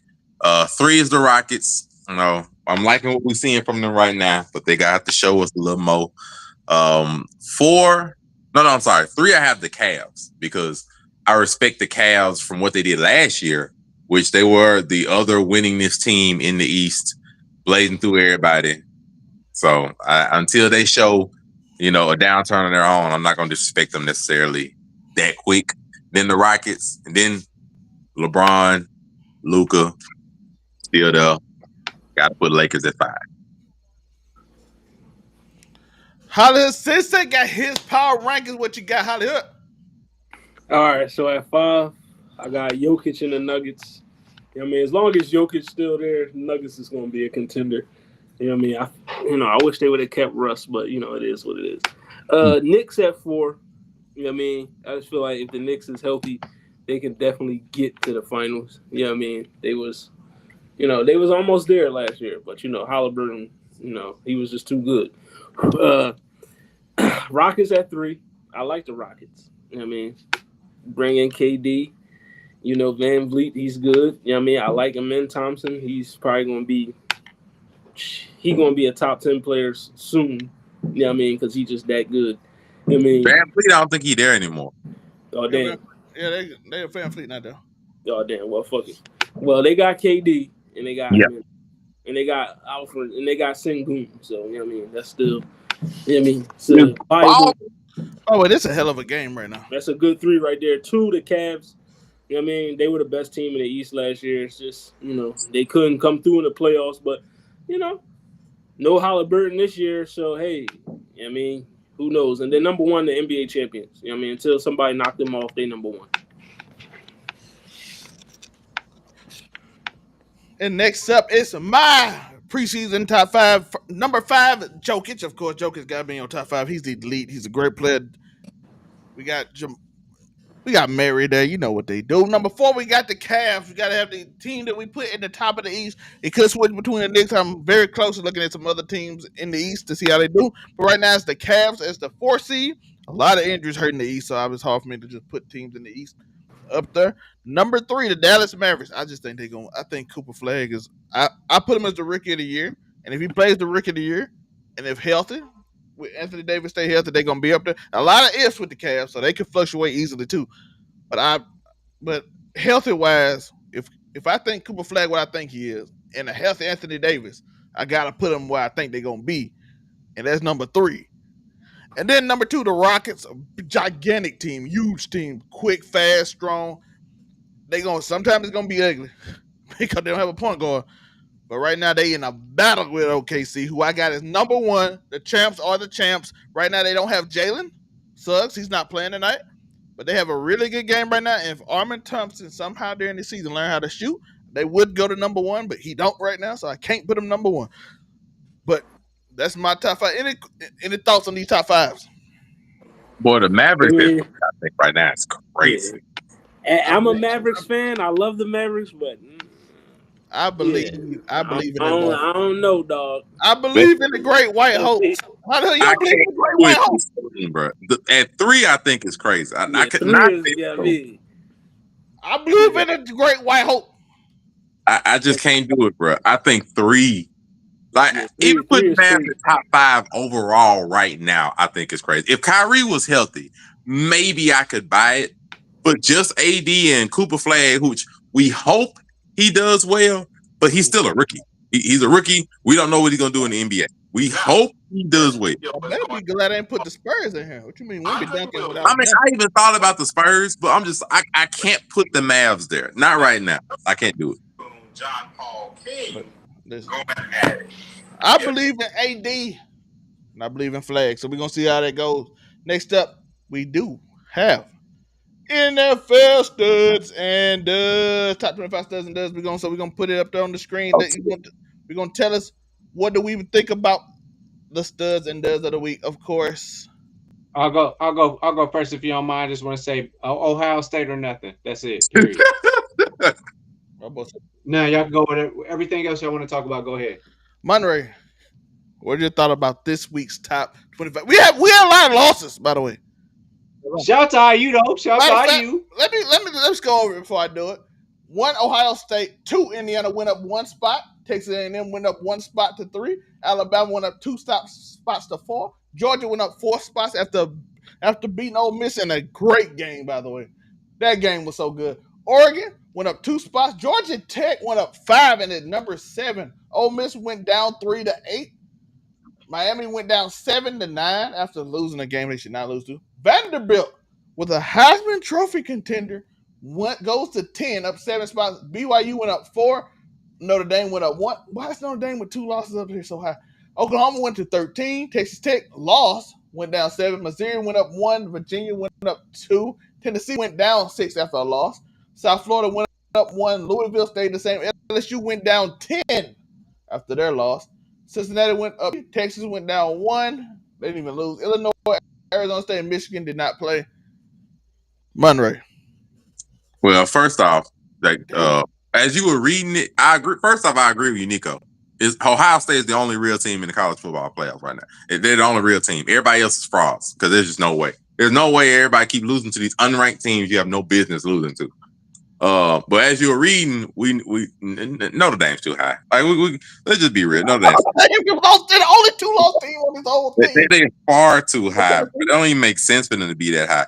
I don't get it. Like I don't get that. There's too many one-loss teams that's been in the playoffs for you to put them there. I just don't understand it. But it don't even make sense for Notre Dame to be that high. Like, why are they? Why not only are they high, they actually made top 12. I don't understand that at all. Like, they lost to the only good teams they played. They should have stayed where they were. Oklahoma had a legitimate reason to be 12. But I don't get that, bro. I just don't get that. I really don't. Like even Texas Tech would have made sense to be 12. But Notre Dame, bro, I don't get it. You drop LSU 10 spots for their second loss. But somehow Notre Dame gets to be 12. They should be here with all the 2-loss teams. Matter of fact, all these 2-loss teams got better losses than Notre Dame had. Why are they on the list? Otherwise, I respect Ole Miss. Like I said, they only dropped down 3 spots. I'm cool with that. Like I said, Ohio State's the only real one. I don't even believe in Indiana, but because I thought Miami. I said Miami was the only real one. They want to screw around and lose to somebody you ain't got no business losing to. But when your quarterback just loses his mind and start throwing 4 picks, you just be like, what? That don't even make sense, bro. It just don't. It don't make sense, bro. It legitimately don't make sense. I might even could argue that Vanderbilt shouldn't be above BYU, but fine. Like I said, I'm confused when you were reading that one off because I'm like, they shouldn't be that high. It's like 2 or 3 teams that should be above them. At least. Notre Dame gonna always just at least. They paid somebody in the playoff spot. They paid somebody, bro. Because now that they up there, it's gonna be a little harder to drag them down. But otherwise, I'm not as mad at everything else. But Notre Dame has no business being there. Like if I gotta look at that, I gotta start nitpicking other stuff. And if I nitpick other stuff, the bottom 6 is gonna be a problem. So nah. But just take Notre Dame out. They shouldn't be there. They should be like 16. And then you can put the rest there where they're supposed to be. USC got 3 losses because I don't know why they would be down on. Didn't USC beat Michigan? Oh, I'm wrong. Notre Dame beat USC, so they try to give them a look. I don't know. How you think about the top? Like 3 teams that should be above them. Yeah, man. Ohio State, obviously, clearly best team in football. I mean, I'm not really mad. Well, the dud, number 1, we got to go Miami. I mean, you lose the unranked Louisville, but I mean, when it comes to Miami, like you can almost pencil them in every season losing to somebody unranked, to be honest.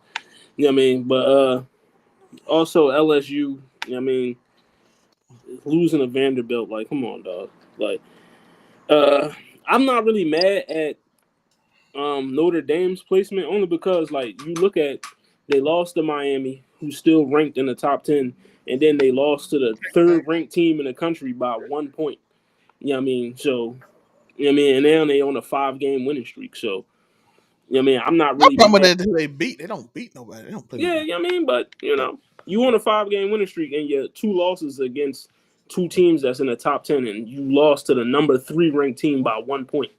You know what I mean? So, Notre Dame, I'm not really mad at their placement, to be honest. Could they beat some ranked teams? Yeah, go ahead, beat some ranked teams. But, other than that, yeah, I agree with Uniqo. It's just Ohio State is the best team, until further notice. The only problem I got with Ohio State is they don't play no better. Like, the team that we expected to be good they played was Texas, and look what they had. Like, look, the rest of the schedule, they haven't played nobody. All these teams have played multiple teams on this schedule right here. Almost all these teams have. They've played multiple teams. Ohio State has played one team on the schedule, and they ranked 22. They don't have any more ranked teams they play either, to be fair. Huh? They don't have any more ranked teams they're gonna play the rest of the season. You know what I'm saying? They're gonna be the 1 seed. They have no ranked teams to play. They haven't played any ranked teams outside of Michigan will be ranked right now, so they would play Michigan. But unfortunately, like the way it's going, somebody gonna lose to somebody else that's unranked again. Everybody want to lose to an unranked team at this point. Hey, look, Miami's played multiple teams on this. Miami's played Notre Dame. They beat Notre Dame, and I think they played South Florida. They beat both of them. They have played multiple teams. LSU has played multiple teams and lost to them. Texas has played multiple teams on this list. Oklahoma, Ole Miss has played multiple teams on this. Only thing I don't think Georgia Tech has, but Alabama has played a lot. Alabama done beat a lot of teams on this list. That's why they ranked number 4. Texas A&M has played multiple teams on this list. Indiana has played teams on this list. Ohio State has just played Texas, and we don't even think they're that good. So, but they're going to make it regardless, so we'll see how good they are when they get to the playoffs, because they're going to be in the playoffs. Right. I'm just saying, UCLA already got Penn State coach fired. Let's screw around and beat Indiana on freaking Saturday. I'm just throw the whole list away. Throw everybody away except man. I ain't gonna lie. Alabama, after they lost to Florida State, they've been on a roll. But we got overtime in the NBA playoff game. But before we go there, y'all know we gotta end it with a good old Zel Rants. You know what time it is? Zel Rants Part 2, the sports segment of Zel Rants. We're gonna get more. So let's show y'all what we're talking about this week, because we do have some. Number 1, Stephen A. Smith again. How do you keep making this list, my brother? See, you be closer to making me make this video, but I'm just gonna do rants on you. My brother went out there on his second round of tours to talk about LeBron James. The first thing he said on the very first podcast talking about LeBron was, I don't like talking about LeBron James. You know what he did? The first tour, he said the exact same thing. Yet, the first thing he talks about in every one is LeBron James. What is his excuse? Well, they asked me about him. So, of course, I'm not scared to talk about him. My brother, if you don't want to talk about LeBron James, you ain't got to talk about LeBron James. You ain't got to. Just say the secret. You keep hinting at this big secret that LeBron James have. You're hinting at it. You keep saying, this is secret. He knows what he did. He knows what he did. He's a snake. He knows what he did. This way I ain't liked him for years. Me and him, we don't have to like each other to talk about you. You say the same thing. Brother, just tell me what it is. What did he do? Because you keep hinting at this weird secret. The man don't talk about you. And you keep mentioning this big secret that you don't like him for because he know what he did. Just say it. Why do you keep hinting at this? It's so weird. And we all know why you done it. We all know you had a horrible week last week. You had a terrible week. You went out there and got checked, as I stated already, so we ain't got to go over. Then you up there dissing the black woman, talking about you should treat the president with respect and all that crap. When he don't do nothing but joke everybody. Listen, where I'm from, we get joked back. He don't have decorum. Why should I have decorum with a person that don't? She don't have to do that. Other people can. She don't have to. But you had a bad week. You was in the negatives. People didn't like you. And then you got the nerve to come on this LeBron James ultra rant and do some weird talking points on like 3 or 4, 2 podcasts I know. Probably did more. about why you don't like LeBron James. I need to watch the second one. It's coming out soon with Melo on it because that's Melo boy, so I need to see what did he check you or whatnot. But it's just weird. Why? Then you got the nerve to be like, Kyrie was right because we called him crazy because of the conspiracy theories. Now there's more conspiracy theories. And so therefore it might be right. I owe him an apology. Why you didn't apologize to him on ESPN? What kind of weird apology is that? Who cares about any of that? Who cares? Like, no one cares about this weird apology, and now you're just throwing out every opinion that everybody else has. You're just throwing out political opinions to see what sticks so you can run for politics. We know what you're doing. You're trying to distract from your bad week by mentioning LeBron and then trying to suck up to Kyrie because the Russell Westbrook story seems to be circulating right now about LeBron being a snake. So you're using that to your advantage and then talking about he don't, it's all weird. Y'all got anything to say about the Stephen A. Smith thing before I go on the second? Go off. Go off. It's your segment. Go off. Now let's go to the second one. How the hell bring this up? He said he thought TJ Hawkinson had a catch.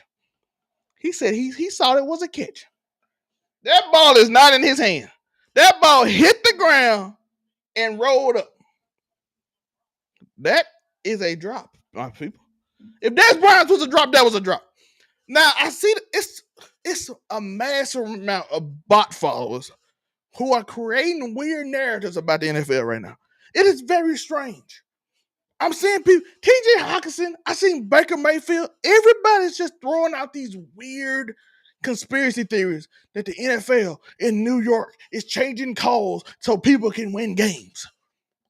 He said, well, we thought it was the catch, but New York said it wasn't. Well, New York is watching the play. They're the review team. They review touchdowns. That's what they do. You drop the ball. It's simple, my guy. Talking about it was a touchdown? That's insane.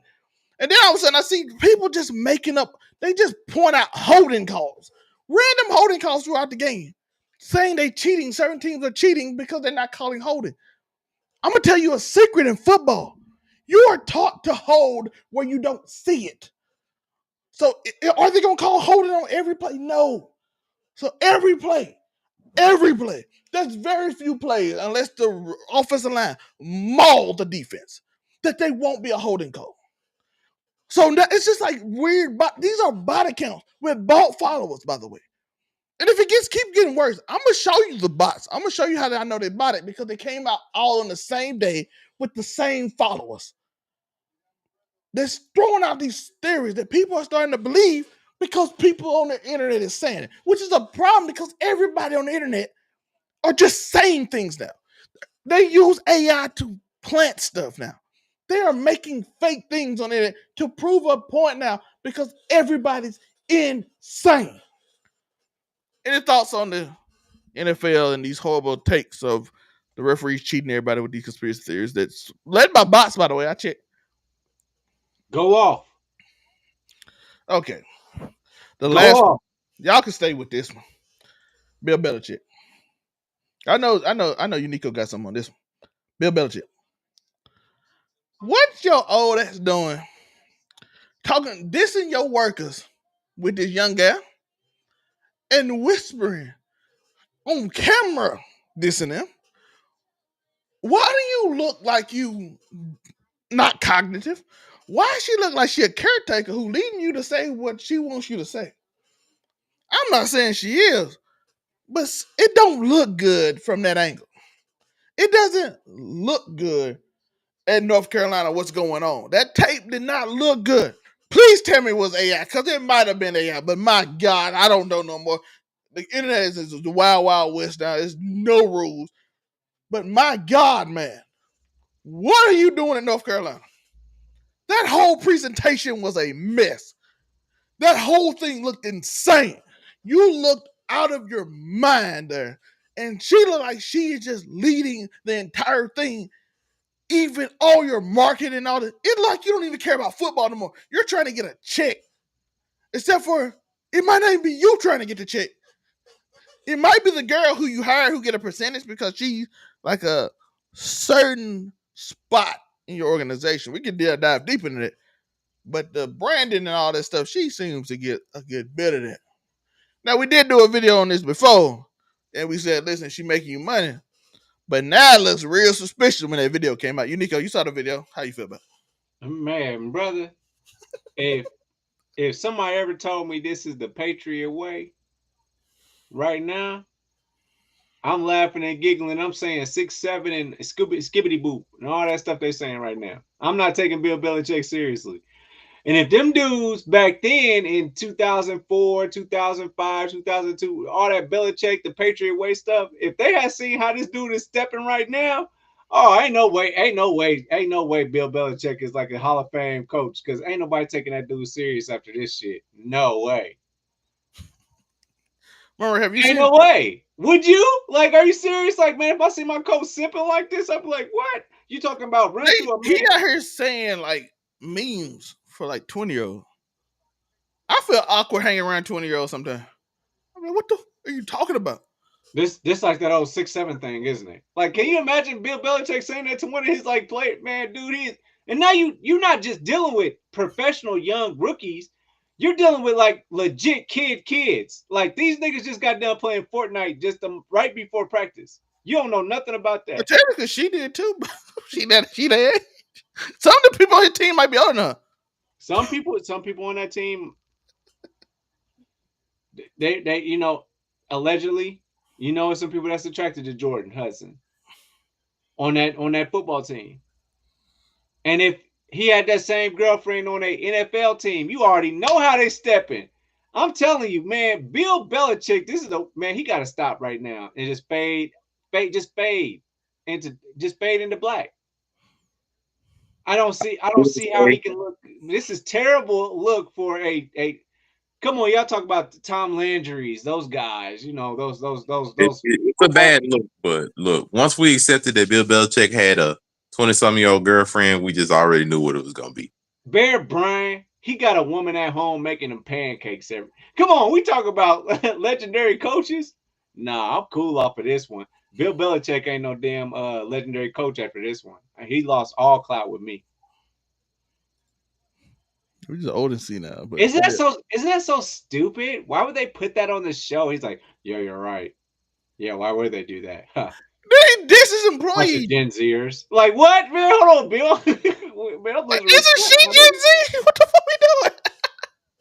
No, he got me at the point like I wouldn't even say yes sir, no sir to him. Like, man, I would be confused. Like, that's where there's a disconnect. Like, there's a lot of talent that's coming out of college right now. There's a lot of talent coming out of for all sports. Everything is changing. It is what it is. There's a lot of Kevin Durant's out there nowadays. There's gonna be a lot of LeBron James type of builds going on. They're not gonna be people that's saying, okay, you said I'm 6'9", I gotta be a center. No, shit is changing. And with that being said, what people are interested in are changing. These kids are going to be playing 2K My Park. You know what I'm saying? They're going to be playing in Madden on the game and be like, man, no, this nigga just like the game, he sucks. Like, they might actually be playing with Jalen Hurts on the field and be like, he's exactly what his stats are on Madden. You know what I'm saying? Like, that's something Bill Belichick, he can't, man, he's washed, bro. It's over with. And then he went to North Carolina, of all places, that's not known to be a football powerhouse. Like, now, this would be an even worse story if he was doing this shit at USC. If he was doing this shit at USC, oh my God. If he was doing this shit at Notre Dame, oh my God. They would get rid of him quickly. He would not be royalty at all at any of those places, the way he's acting right now. Wisconsin, would nobody want to be a Wisconsin coach? Would nobody want to be an Iowa coach? None in the Big Ten. SEC, forget about it. There's no way he can coach in the SEC. Way that he's acting right now, ain't no way. Trying to get the boy out here. He had a coach for his life every game. He still coaching for his life. Do you think he could coach anywhere in the SEC with the reputation he has right now? Absolutely not. He ain't having no 20. You distract. Absolutely not. Who mama gonna let you go to Bill Belichick right now? Ain't nobody on the downside gonna let you go to Bill Belichick. Your girlfriend ain't allowed nowhere near the premises. Come on. Don't say that. The SEC ain't gonna want nothing to do with that kind of reputation. Not at this point. No. SEC is not having that. They're not. If they sign Bill Belichick right now to Alabama, they would be upset. The whole Alabama fan base, because you do not represent what we are about at all. It'd be split. I'll tell you that much. It'd be split. You think it'd be split? It'd be split. I don't see that. I ain't gonna lie. I need to be a college football coach because they bow ridiculous. Alabama's not taking Bill Belichick. I swear to God, they're not. No. The only reason why I say split, they wouldn't want Bill Belichick the person, but Bill Belichick the coach mind that was like one of the greatest winning coaches in the NFL. No. Some of them would buy that, but Bill Belichick the person he's been the last 2 years, they wouldn't want that. That's why I say it'd be split. As a coordinator, they don't care about that. As a coordinator on defense, yes, you got to be happy about that. The head coach, ain't no way Bill Belichick. That's why they're gonna be split because they're gonna be like, well, Bill Belichick does win, but they're gonna be like, he ain't won the last year, but he didn't win all. It would be split. They don't care right now because Kirby Smart winning, but they would be split. Not Kirby Smart, whatever. The ball. I don't see that. He fighting for his life still. He better not lose no more. They ain't rocking with him. He's not a legitimate college coach, man. He's just not. Oh, that's a foul. He's not a legitimate college coach. No. Right now I don't know what to make of him. Because Pete Carroll, he can go back to college and do what he does in college. That's what he can do. And he happens to be able to coach in the pros. Bill Belichick is a great, if you want to call it that, because I don't even think that they're. Well, hold up. Let Carroll finish out this year at 3-14, and he might not want to come back either. No, the Raiders is ass, and the Raiders is just ass. And he did the best that he could by bringing Geno over to the 49. I mean, to the Raiders. That's the best he could bring over. But that team is ass. That might have been a mistake. Geno throwing picks to nobody. I don't know why he throwing picks. No, he don't have a team. The Seahawks. Some of the mistakes be just Geno doing. If you put Geno with the Seahawks as they are constructed today, Geno still puts up great stats again. The Raiders suck. Geno played with him and they cut him. When the last time the Raiders was good? I'm just saying Geno played with him. You bring up a team he played with, and they cut him. The Seahawks are a way better team, and they cut him than the Raiders. That's easy to say. And they cut him to get another quarterback. He played with him. Who did he play with the Raiders? I said Geno played with him. With the Seahawks. Geno is playing with these currently constructed. Yeah, and the Seahawks cut him last year. That's not the same team as last year. The Seahawks still have a better offense last year, like this year. Damn, what are you saying? The only different player I think is Cooper Kupp versus Tyler Lockett? No, DK Metcalf. Hey, they were better. Wait a minute, they were better last year because DK Metcalf and JSN were both on that team. They had better offense last year. The Raiders didn't do anything to make their offense better at all this year. They just brought in Geno. Okay, you got that running back. You got that running back boy from Boise State. But the offensive line isn't that good. Come on, you can't put that on Geno. You can't put this year on Geno. Sometimes you just ass, bro. Oh no, I don't put all of it on Geno, but Geno isn't helping them. I do agree with that. Like some of it is on him, but not all of it is on him. I'm not putting this on Geno. I'm not putting a lot of it on Geno, man. Sometimes you ain't got nowhere to go. You throw 10 picks in like 4 games, it's on you. Dog. Sometimes you ain't got nowhere to go with the ball, man. You don't throw it to the other team? Yeah, that's the only place you got to go to. If you can't not, no, you can take talent. Brock Bowers is a top 10. At least try. You got to at least try. I'm saying Brock Bowers was a dog last year. Top 10 tight end. They're not devoid of offensive talent. That's not true. They are devoid of offensive talent. Are you serious? Genty is really good, and Brock Bowers is really good. They had to make this man change his stance back to his college stance in order for him to feel effective. They said, no, nigga, you're going to do your stance how we want you to do it. And they said, okay, go ahead and do your thing. And now they're like, oh, it actually works. He can just do his thing. That whole situation is fucked up. You think because you got the Las Vegas Aces and you got Asia Wilson. That's not the team. That's not the city, my nigga. That's not the city. Okay. That's the same coach Geno had last year. I can't put that on Pete Carroll. That's coaching. They just got the team. That's coaching. They just got the team. Pete Carroll's coach. What? Is Max Crosby a Pete Carroll guy? No, he's not. He's on defense. Is he a Pete Carroll guy? Wait, he got Myers. Myers was a dog last year. Is he a Pete Carroll guy? You chose to take the team. Okay, but is he a Pete Carroll guy? Who is a Pete Carroll guy? Somebody that Pete Carroll takes. Let's go over this roster real quick. You don't get to take people necessarily when you go from team to team as a coach. You choose as a coach to go to the team because you feel he took his talents as a coach to another team, and he took his quarterback with him. He has to build around that, and he got to get his guys. Just like in college, you got to get your guys. And he had an off season to do that. And that's why because don't say that because you know better than that. That's why Penn State gonna suck for the next couple of years because you got all of Frank's guys. What just happened? You got all of Frank's guys. Now you got a new coach coming in that's gonna say, I got my guys that I like for my coaching, for what I like for my philosophy. They might not have the same thing because they're still spilling out from John Gruden's reign. Do you know that? All those contracts from there, they're not his guys. They're not Pete Carroll's guys. Yes, but see, the problem that comes with that, Pete Carroll chose to come there. He had an NFL draft, an off season, and was able to bring his own personal quarterback and add that to the Raiders pieces that were good. Like Max Crosby was a good defensive piece. Jacoby Myers is a good wide receiver. They have a great tight end in Brock Bowers. He chose to come there and put those parts there. To say that none of this is Pete Carroll's fault is a lie when you are the coach that had creative and directive control for all of the offseason. What if he came in there and said, I know that we asked this year because you ain't got my guys, but let me start somewhere. How then about you that? Then you don't go there. You go somewhere else where you can feel as though you I'm about to go build. I'm going to build. I'm going to show you how genius I am. I'm coming in here with ass that y'all chose before me. Y'all Gruden boys and all that type of stuff. Y'all got all that. Okay, now bring me in here. Yes, my quarterback, he's going to suffer for a hot second, but he knows what to do. And when I get my guys in here, that nigga throw too many picks. Now, when I got my guys in here and we still ass, but I'm here to beat Patrick Mahomes. That's what I'm here to do. The problem is that the team is not that you don't have some of your guys. The fact is that the team looks just as bad with you on it now as it did last year. Because they're ass with your personnel. No, you brought personnel with you. You drafted personnel. The team should not look the same. The team should not look the same. You also got Ashton Jensen, and I brought my quarterback. Yes, automatically your team should look better.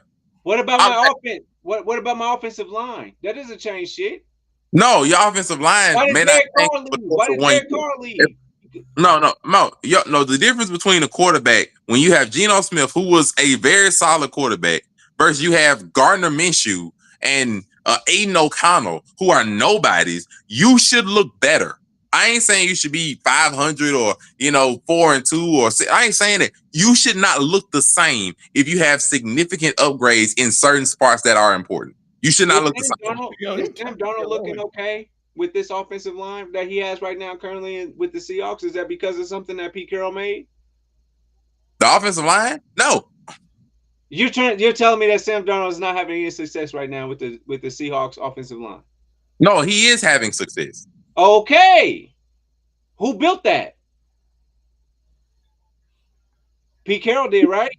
No, Pete Carroll had a hand in it. He didn't fully build it. Oh my God! Stop arguing with me just to argue.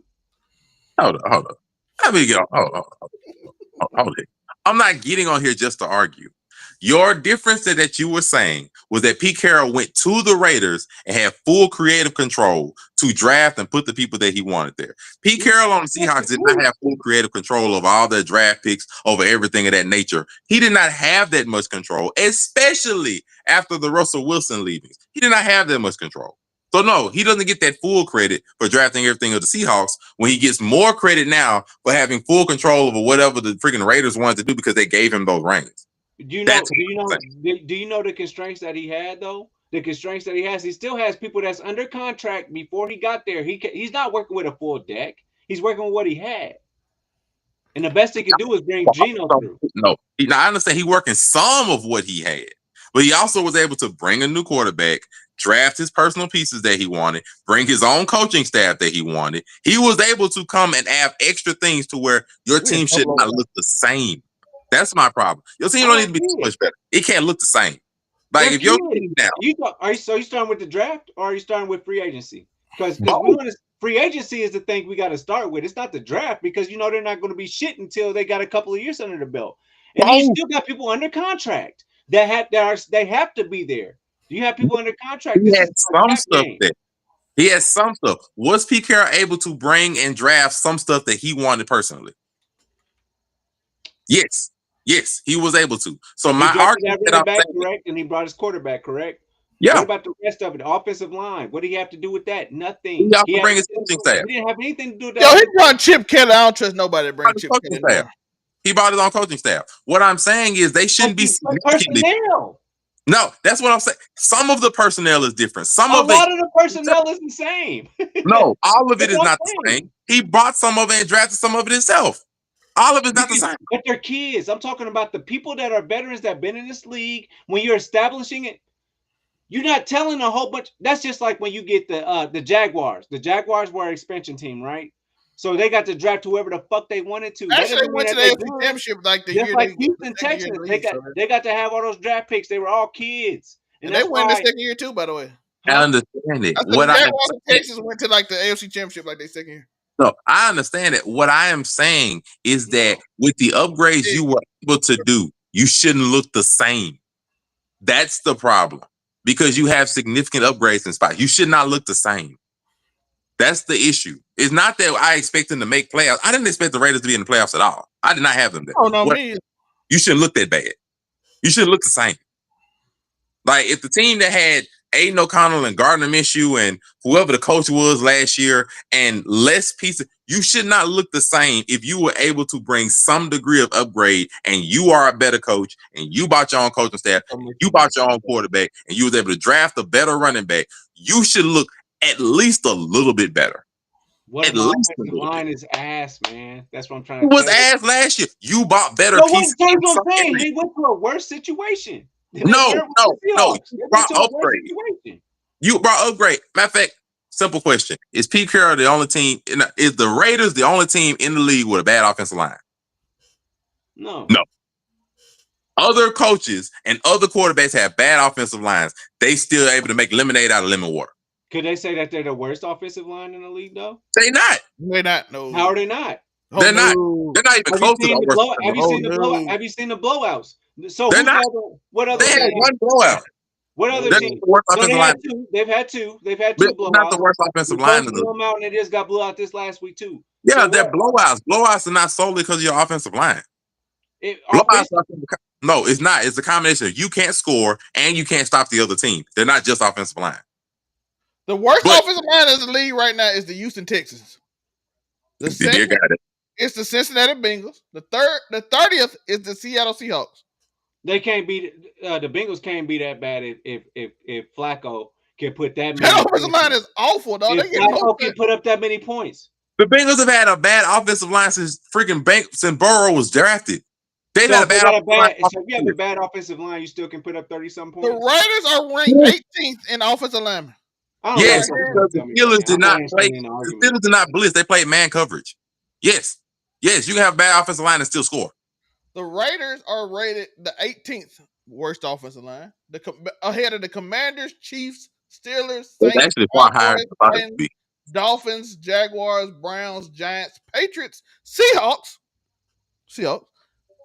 They're actually far higher than I thought it would be. But no, like I do think they have a bad offense. I think it's a little bit inflated. I think they have a bad offensive line. The Seahawks have a way better offensive line than the Raiders do, and then Geno just kind of needs that. No, they do not. Seahawks got a awful offensive line. It's not significantly better. But my thing is, an offensive line is not the sole reason that your team looks bad.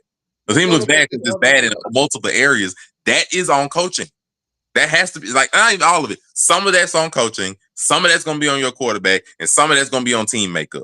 You not be able to give Geno and the head coach a pass when your team look bad. That's like us saying that. My last thing. That's like us saying the Ravens right now that John Harbaugh gets a pass for the entire team looking horrid, and you are the head coach. You don't get no pass. He doesn't get a pass for that.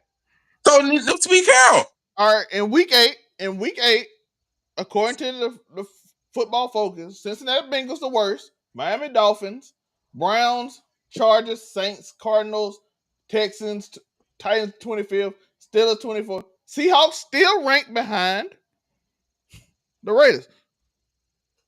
They are ranked behind the Seahawks is rated a worse offensive line. They give up way more sacks. They give up more pressures than the Raiders do. Sam Darnold has to deal with more pressure. I'm not arguing like the difference. I can't get with that. I'm going off the every stat tell you he gets sacked more, he gets pressure more. Arguing the offensive line like versus each other. My thing is just Pete Carroll and Geno Smith don't get no pass when your team look bad. You don't get that pass. You're directly involved in your offensive team makeup. You don't get a pass if your team look bad. There's just no way. Yo, this game is crazy right now. We're in double overtime. But let us know y'all thoughts in the Zel Rant. We had a good debate. I mean, I appreciated that. That's a good debate. We gonna look at these offensive lines because we always talking about the quarterback, what the quarterback do. And I told you they got more pressure. We gotta look at these offensive lines, man. I can debate that the Seattle Seahawks offensive line is that much worse than the I think they're better. They're better. No, they are worse. They give up more sacks. But you're not looking at the competition aspect of it too. You gotta look at the competition aspect of it. What are they going against? That's two different. Seahawks go against Raiders, AFC Raiders. NFC better. We've been talking about this all time. No. You say that they're better. That's not the truth. The top heavy AFC. The top heavy AFC is way better than NFC. Period. All the way through. Run the gun. The Bills lost to the Falcons. Joe, your Colts almost lost to the Cardinals with a backup quarterback. Y'all the top two teams in the AFC. Y'all almost lost to our bottom team. That's different. Hold on. So who the Eagles lose to the Falcons, who lose to injured teams. And then your Colts almost lose to the Cardinals, who with no starting without Kyler Murray. Shout out to the quarterback that's been on every team in NFL. But I wasn't gonna say that. Like, I can't say the Colts are better. The Colts lost to the Rams. I can't say that they outright better than the NFC.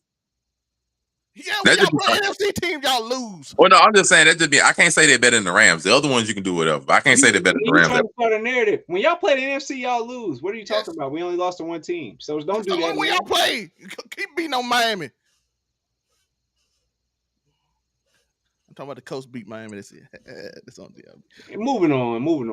That's good. That was a good debate. I think that's something for everybody to think about because Monray's wrong. Maybe I'm wrong too. But we can all, but I'm pretty sure, and Zelmae definitely wrong. And shout out to this double overtime opening game. This is insane right now. Yeah, this might be overtime again. And I still can't tell what's actually what I'm still sticking at the. If we're going into the NBA. I'm still looking at it like this. The way Houston is playing is not sustainable. What you mean? That's how this is not sustainable. They literally playing against the best defense in the league last year. No, this is not sustainable. If you watch, Sengun is the point guard. This is not sustainable offense, especially when somebody run your ass off the court. This the number one team to run them off the court, and they can't do it. You talking about last year, man? I'm talking. This is a whole different Houston team, right? Yes, it's a whole different dynamic. You got a guy that flexes the floor to wherever he wants it to be. Kevin Durant, and he just got the ball stolen from him. Shout out to OKC. Shout out to that. To your point, that foul merchant. To Uniqo's point, Grandpa, I did say when we were first started, like before we got on the call or whatever, I'm gonna give the Rockets like 20 games to really show how y'all are running y'all offense. I'm not gonna base so much off of one game, but they're gonna have to show that there's some game plan of how you run your offense other than Sengun and Kevin Durant running the ball. Like, they're gonna have I'm not saying this to be sustainable. For what I'm looking at right now in this game, I don't like it. But I'm gonna give them 20 games. I can give them a quarter of the season to make this. Because you don't have Van Vliet, so your main point guard isn't there, and then you got to work in Kevin Durant and find a way to facilitate the ball and somebody to run point or something. So I'm gonna give them 20 games roughly before I make a decision on like what their offense really looking like. I'm gonna give them 20 games. Right now, it's crazy, but I'm gonna give them 20-ish games. It looks like to me, if our man gets the ball, that's your possession. They're making an ISO, and they just see what he's gonna do with it. He might not even pass the ball at all. He's probably not. That's just being honest. He ain't got to play better. And then you give the ball to Sengun. He's jogging the ball up the court, and then he's just passing it to whoever is posting up. you want to make sure that it's on the Kevin Durant side, but how easy is that to game plan for? If Sengun got the ball, he's looking for KD. And then who? I mean, yes, they are a tall team. Oh, Sengun can do his job. He ain't gonna have to worry about how hard Sengun, he I ain't see a doing his lot job. of turnovers from him. I see a lot of just picking the ball away from him. He's not a ball handler. The man in the paint got to score though. They've been missing. I'm gonna give him 20 games for them to work out this king. Udoka, I don't like this so far. Like I said, it's just the first game. I'm gonna see what sticks and what they go with it for next few like that. I ain't gonna stick it off for just one game because right now they just playing. Like they just like, hey, we just out here. Yeah, then they playing, like I said, then they playing the #1 defense from last year. So because if I'm being serious, I'm putting on me. If Sengun is bringing the ball up the court, hey, press his ass, pressing, and try and get the steal. That's what I'm saying until they hit you with a foul. He moves slow. He's not athletic whatsoever. You can steal the ball from him. He's got a slow right hand dribble and a slow left. You steal it from him. Oh, it's not easy to steal the ball from him. People try that. If you are 6'8" or above, you can, and you got some kind of athleticism to you. You can steal the ball from him. It's right there. He just like Jokic in a way. Or you just make him have to dribble the ball. You make him do all these dribbling drills that you do back down all the way till you get to half court. Now you only got between 14 and 16 seconds in a half court offset, a half court set. I'm pretty sure that brain Durant. They can't even make no moves like that. Do they even got plays? Do the Rockets even got plays in half court? You got to ask yourself that. Yeah, they got the little pick play. I don't see it. They do come down off the pick and roll, go around the corner, come down. I'm not seeing it. Something working because they up 1 point in double overtime. Something working. That was a nice play right there when he cut out. That's not a real play. Something working. That's literally a cut. That's not a play. Oh, but I'm saying, it's like outside the triangle play. That's a triangle. Okay, OKC just doubled up top for no reason. That was a dumb. That's Ime's fault. Why would they double up top like that? That was stupid. I don't know. Apparently, they're not respecting the other players to make plays and go on their own for some reason. They double KD at the top of the key by the O. Yeah, they're not respecting the other players, and they just decided to double him, and they're not respecting it. And again, and he killed him. Play him straight up, and you play him straight up in this situation. Chet is on the bench, by the way. That's why they didn't want to. That's why they didn't want to play him straight up because he gonna shoot over it. Like he gonna shoot over SGA. He gonna shoot over. Armin on the bench too. Ain't Armin fouled out? I ain't seen Armin in the bench. I'd rather KD shoot a 3. Oh no, you don't. Oh no, that tall nigga. That what that nigga do. That's why they because they knew Lou Dort is probably like the next man up, and he's too short. So like they doubled him because they didn't have Chet, which probably has been the main one guarding him right now. Hardenstein, I haven't seen him on the floor. Free throw merchant for to get a free throw off. Free throw merchant for to get a foul, dog. Told you. That free throw merchant was looking for that foul. He got that motherfucker, boy. I knew he was going for the foul. He wasn't trying to make that shot. KD out, foul out. Man, this nigga KD so damn skinny. I just want to push him over. Yeah, let's wrap this up, man. I gotta get up in the morning. What are we doing? All right, well, y'all watching. Y'all got a little man. It's gonna take me a second to calm down. I appreciate y'all for watching.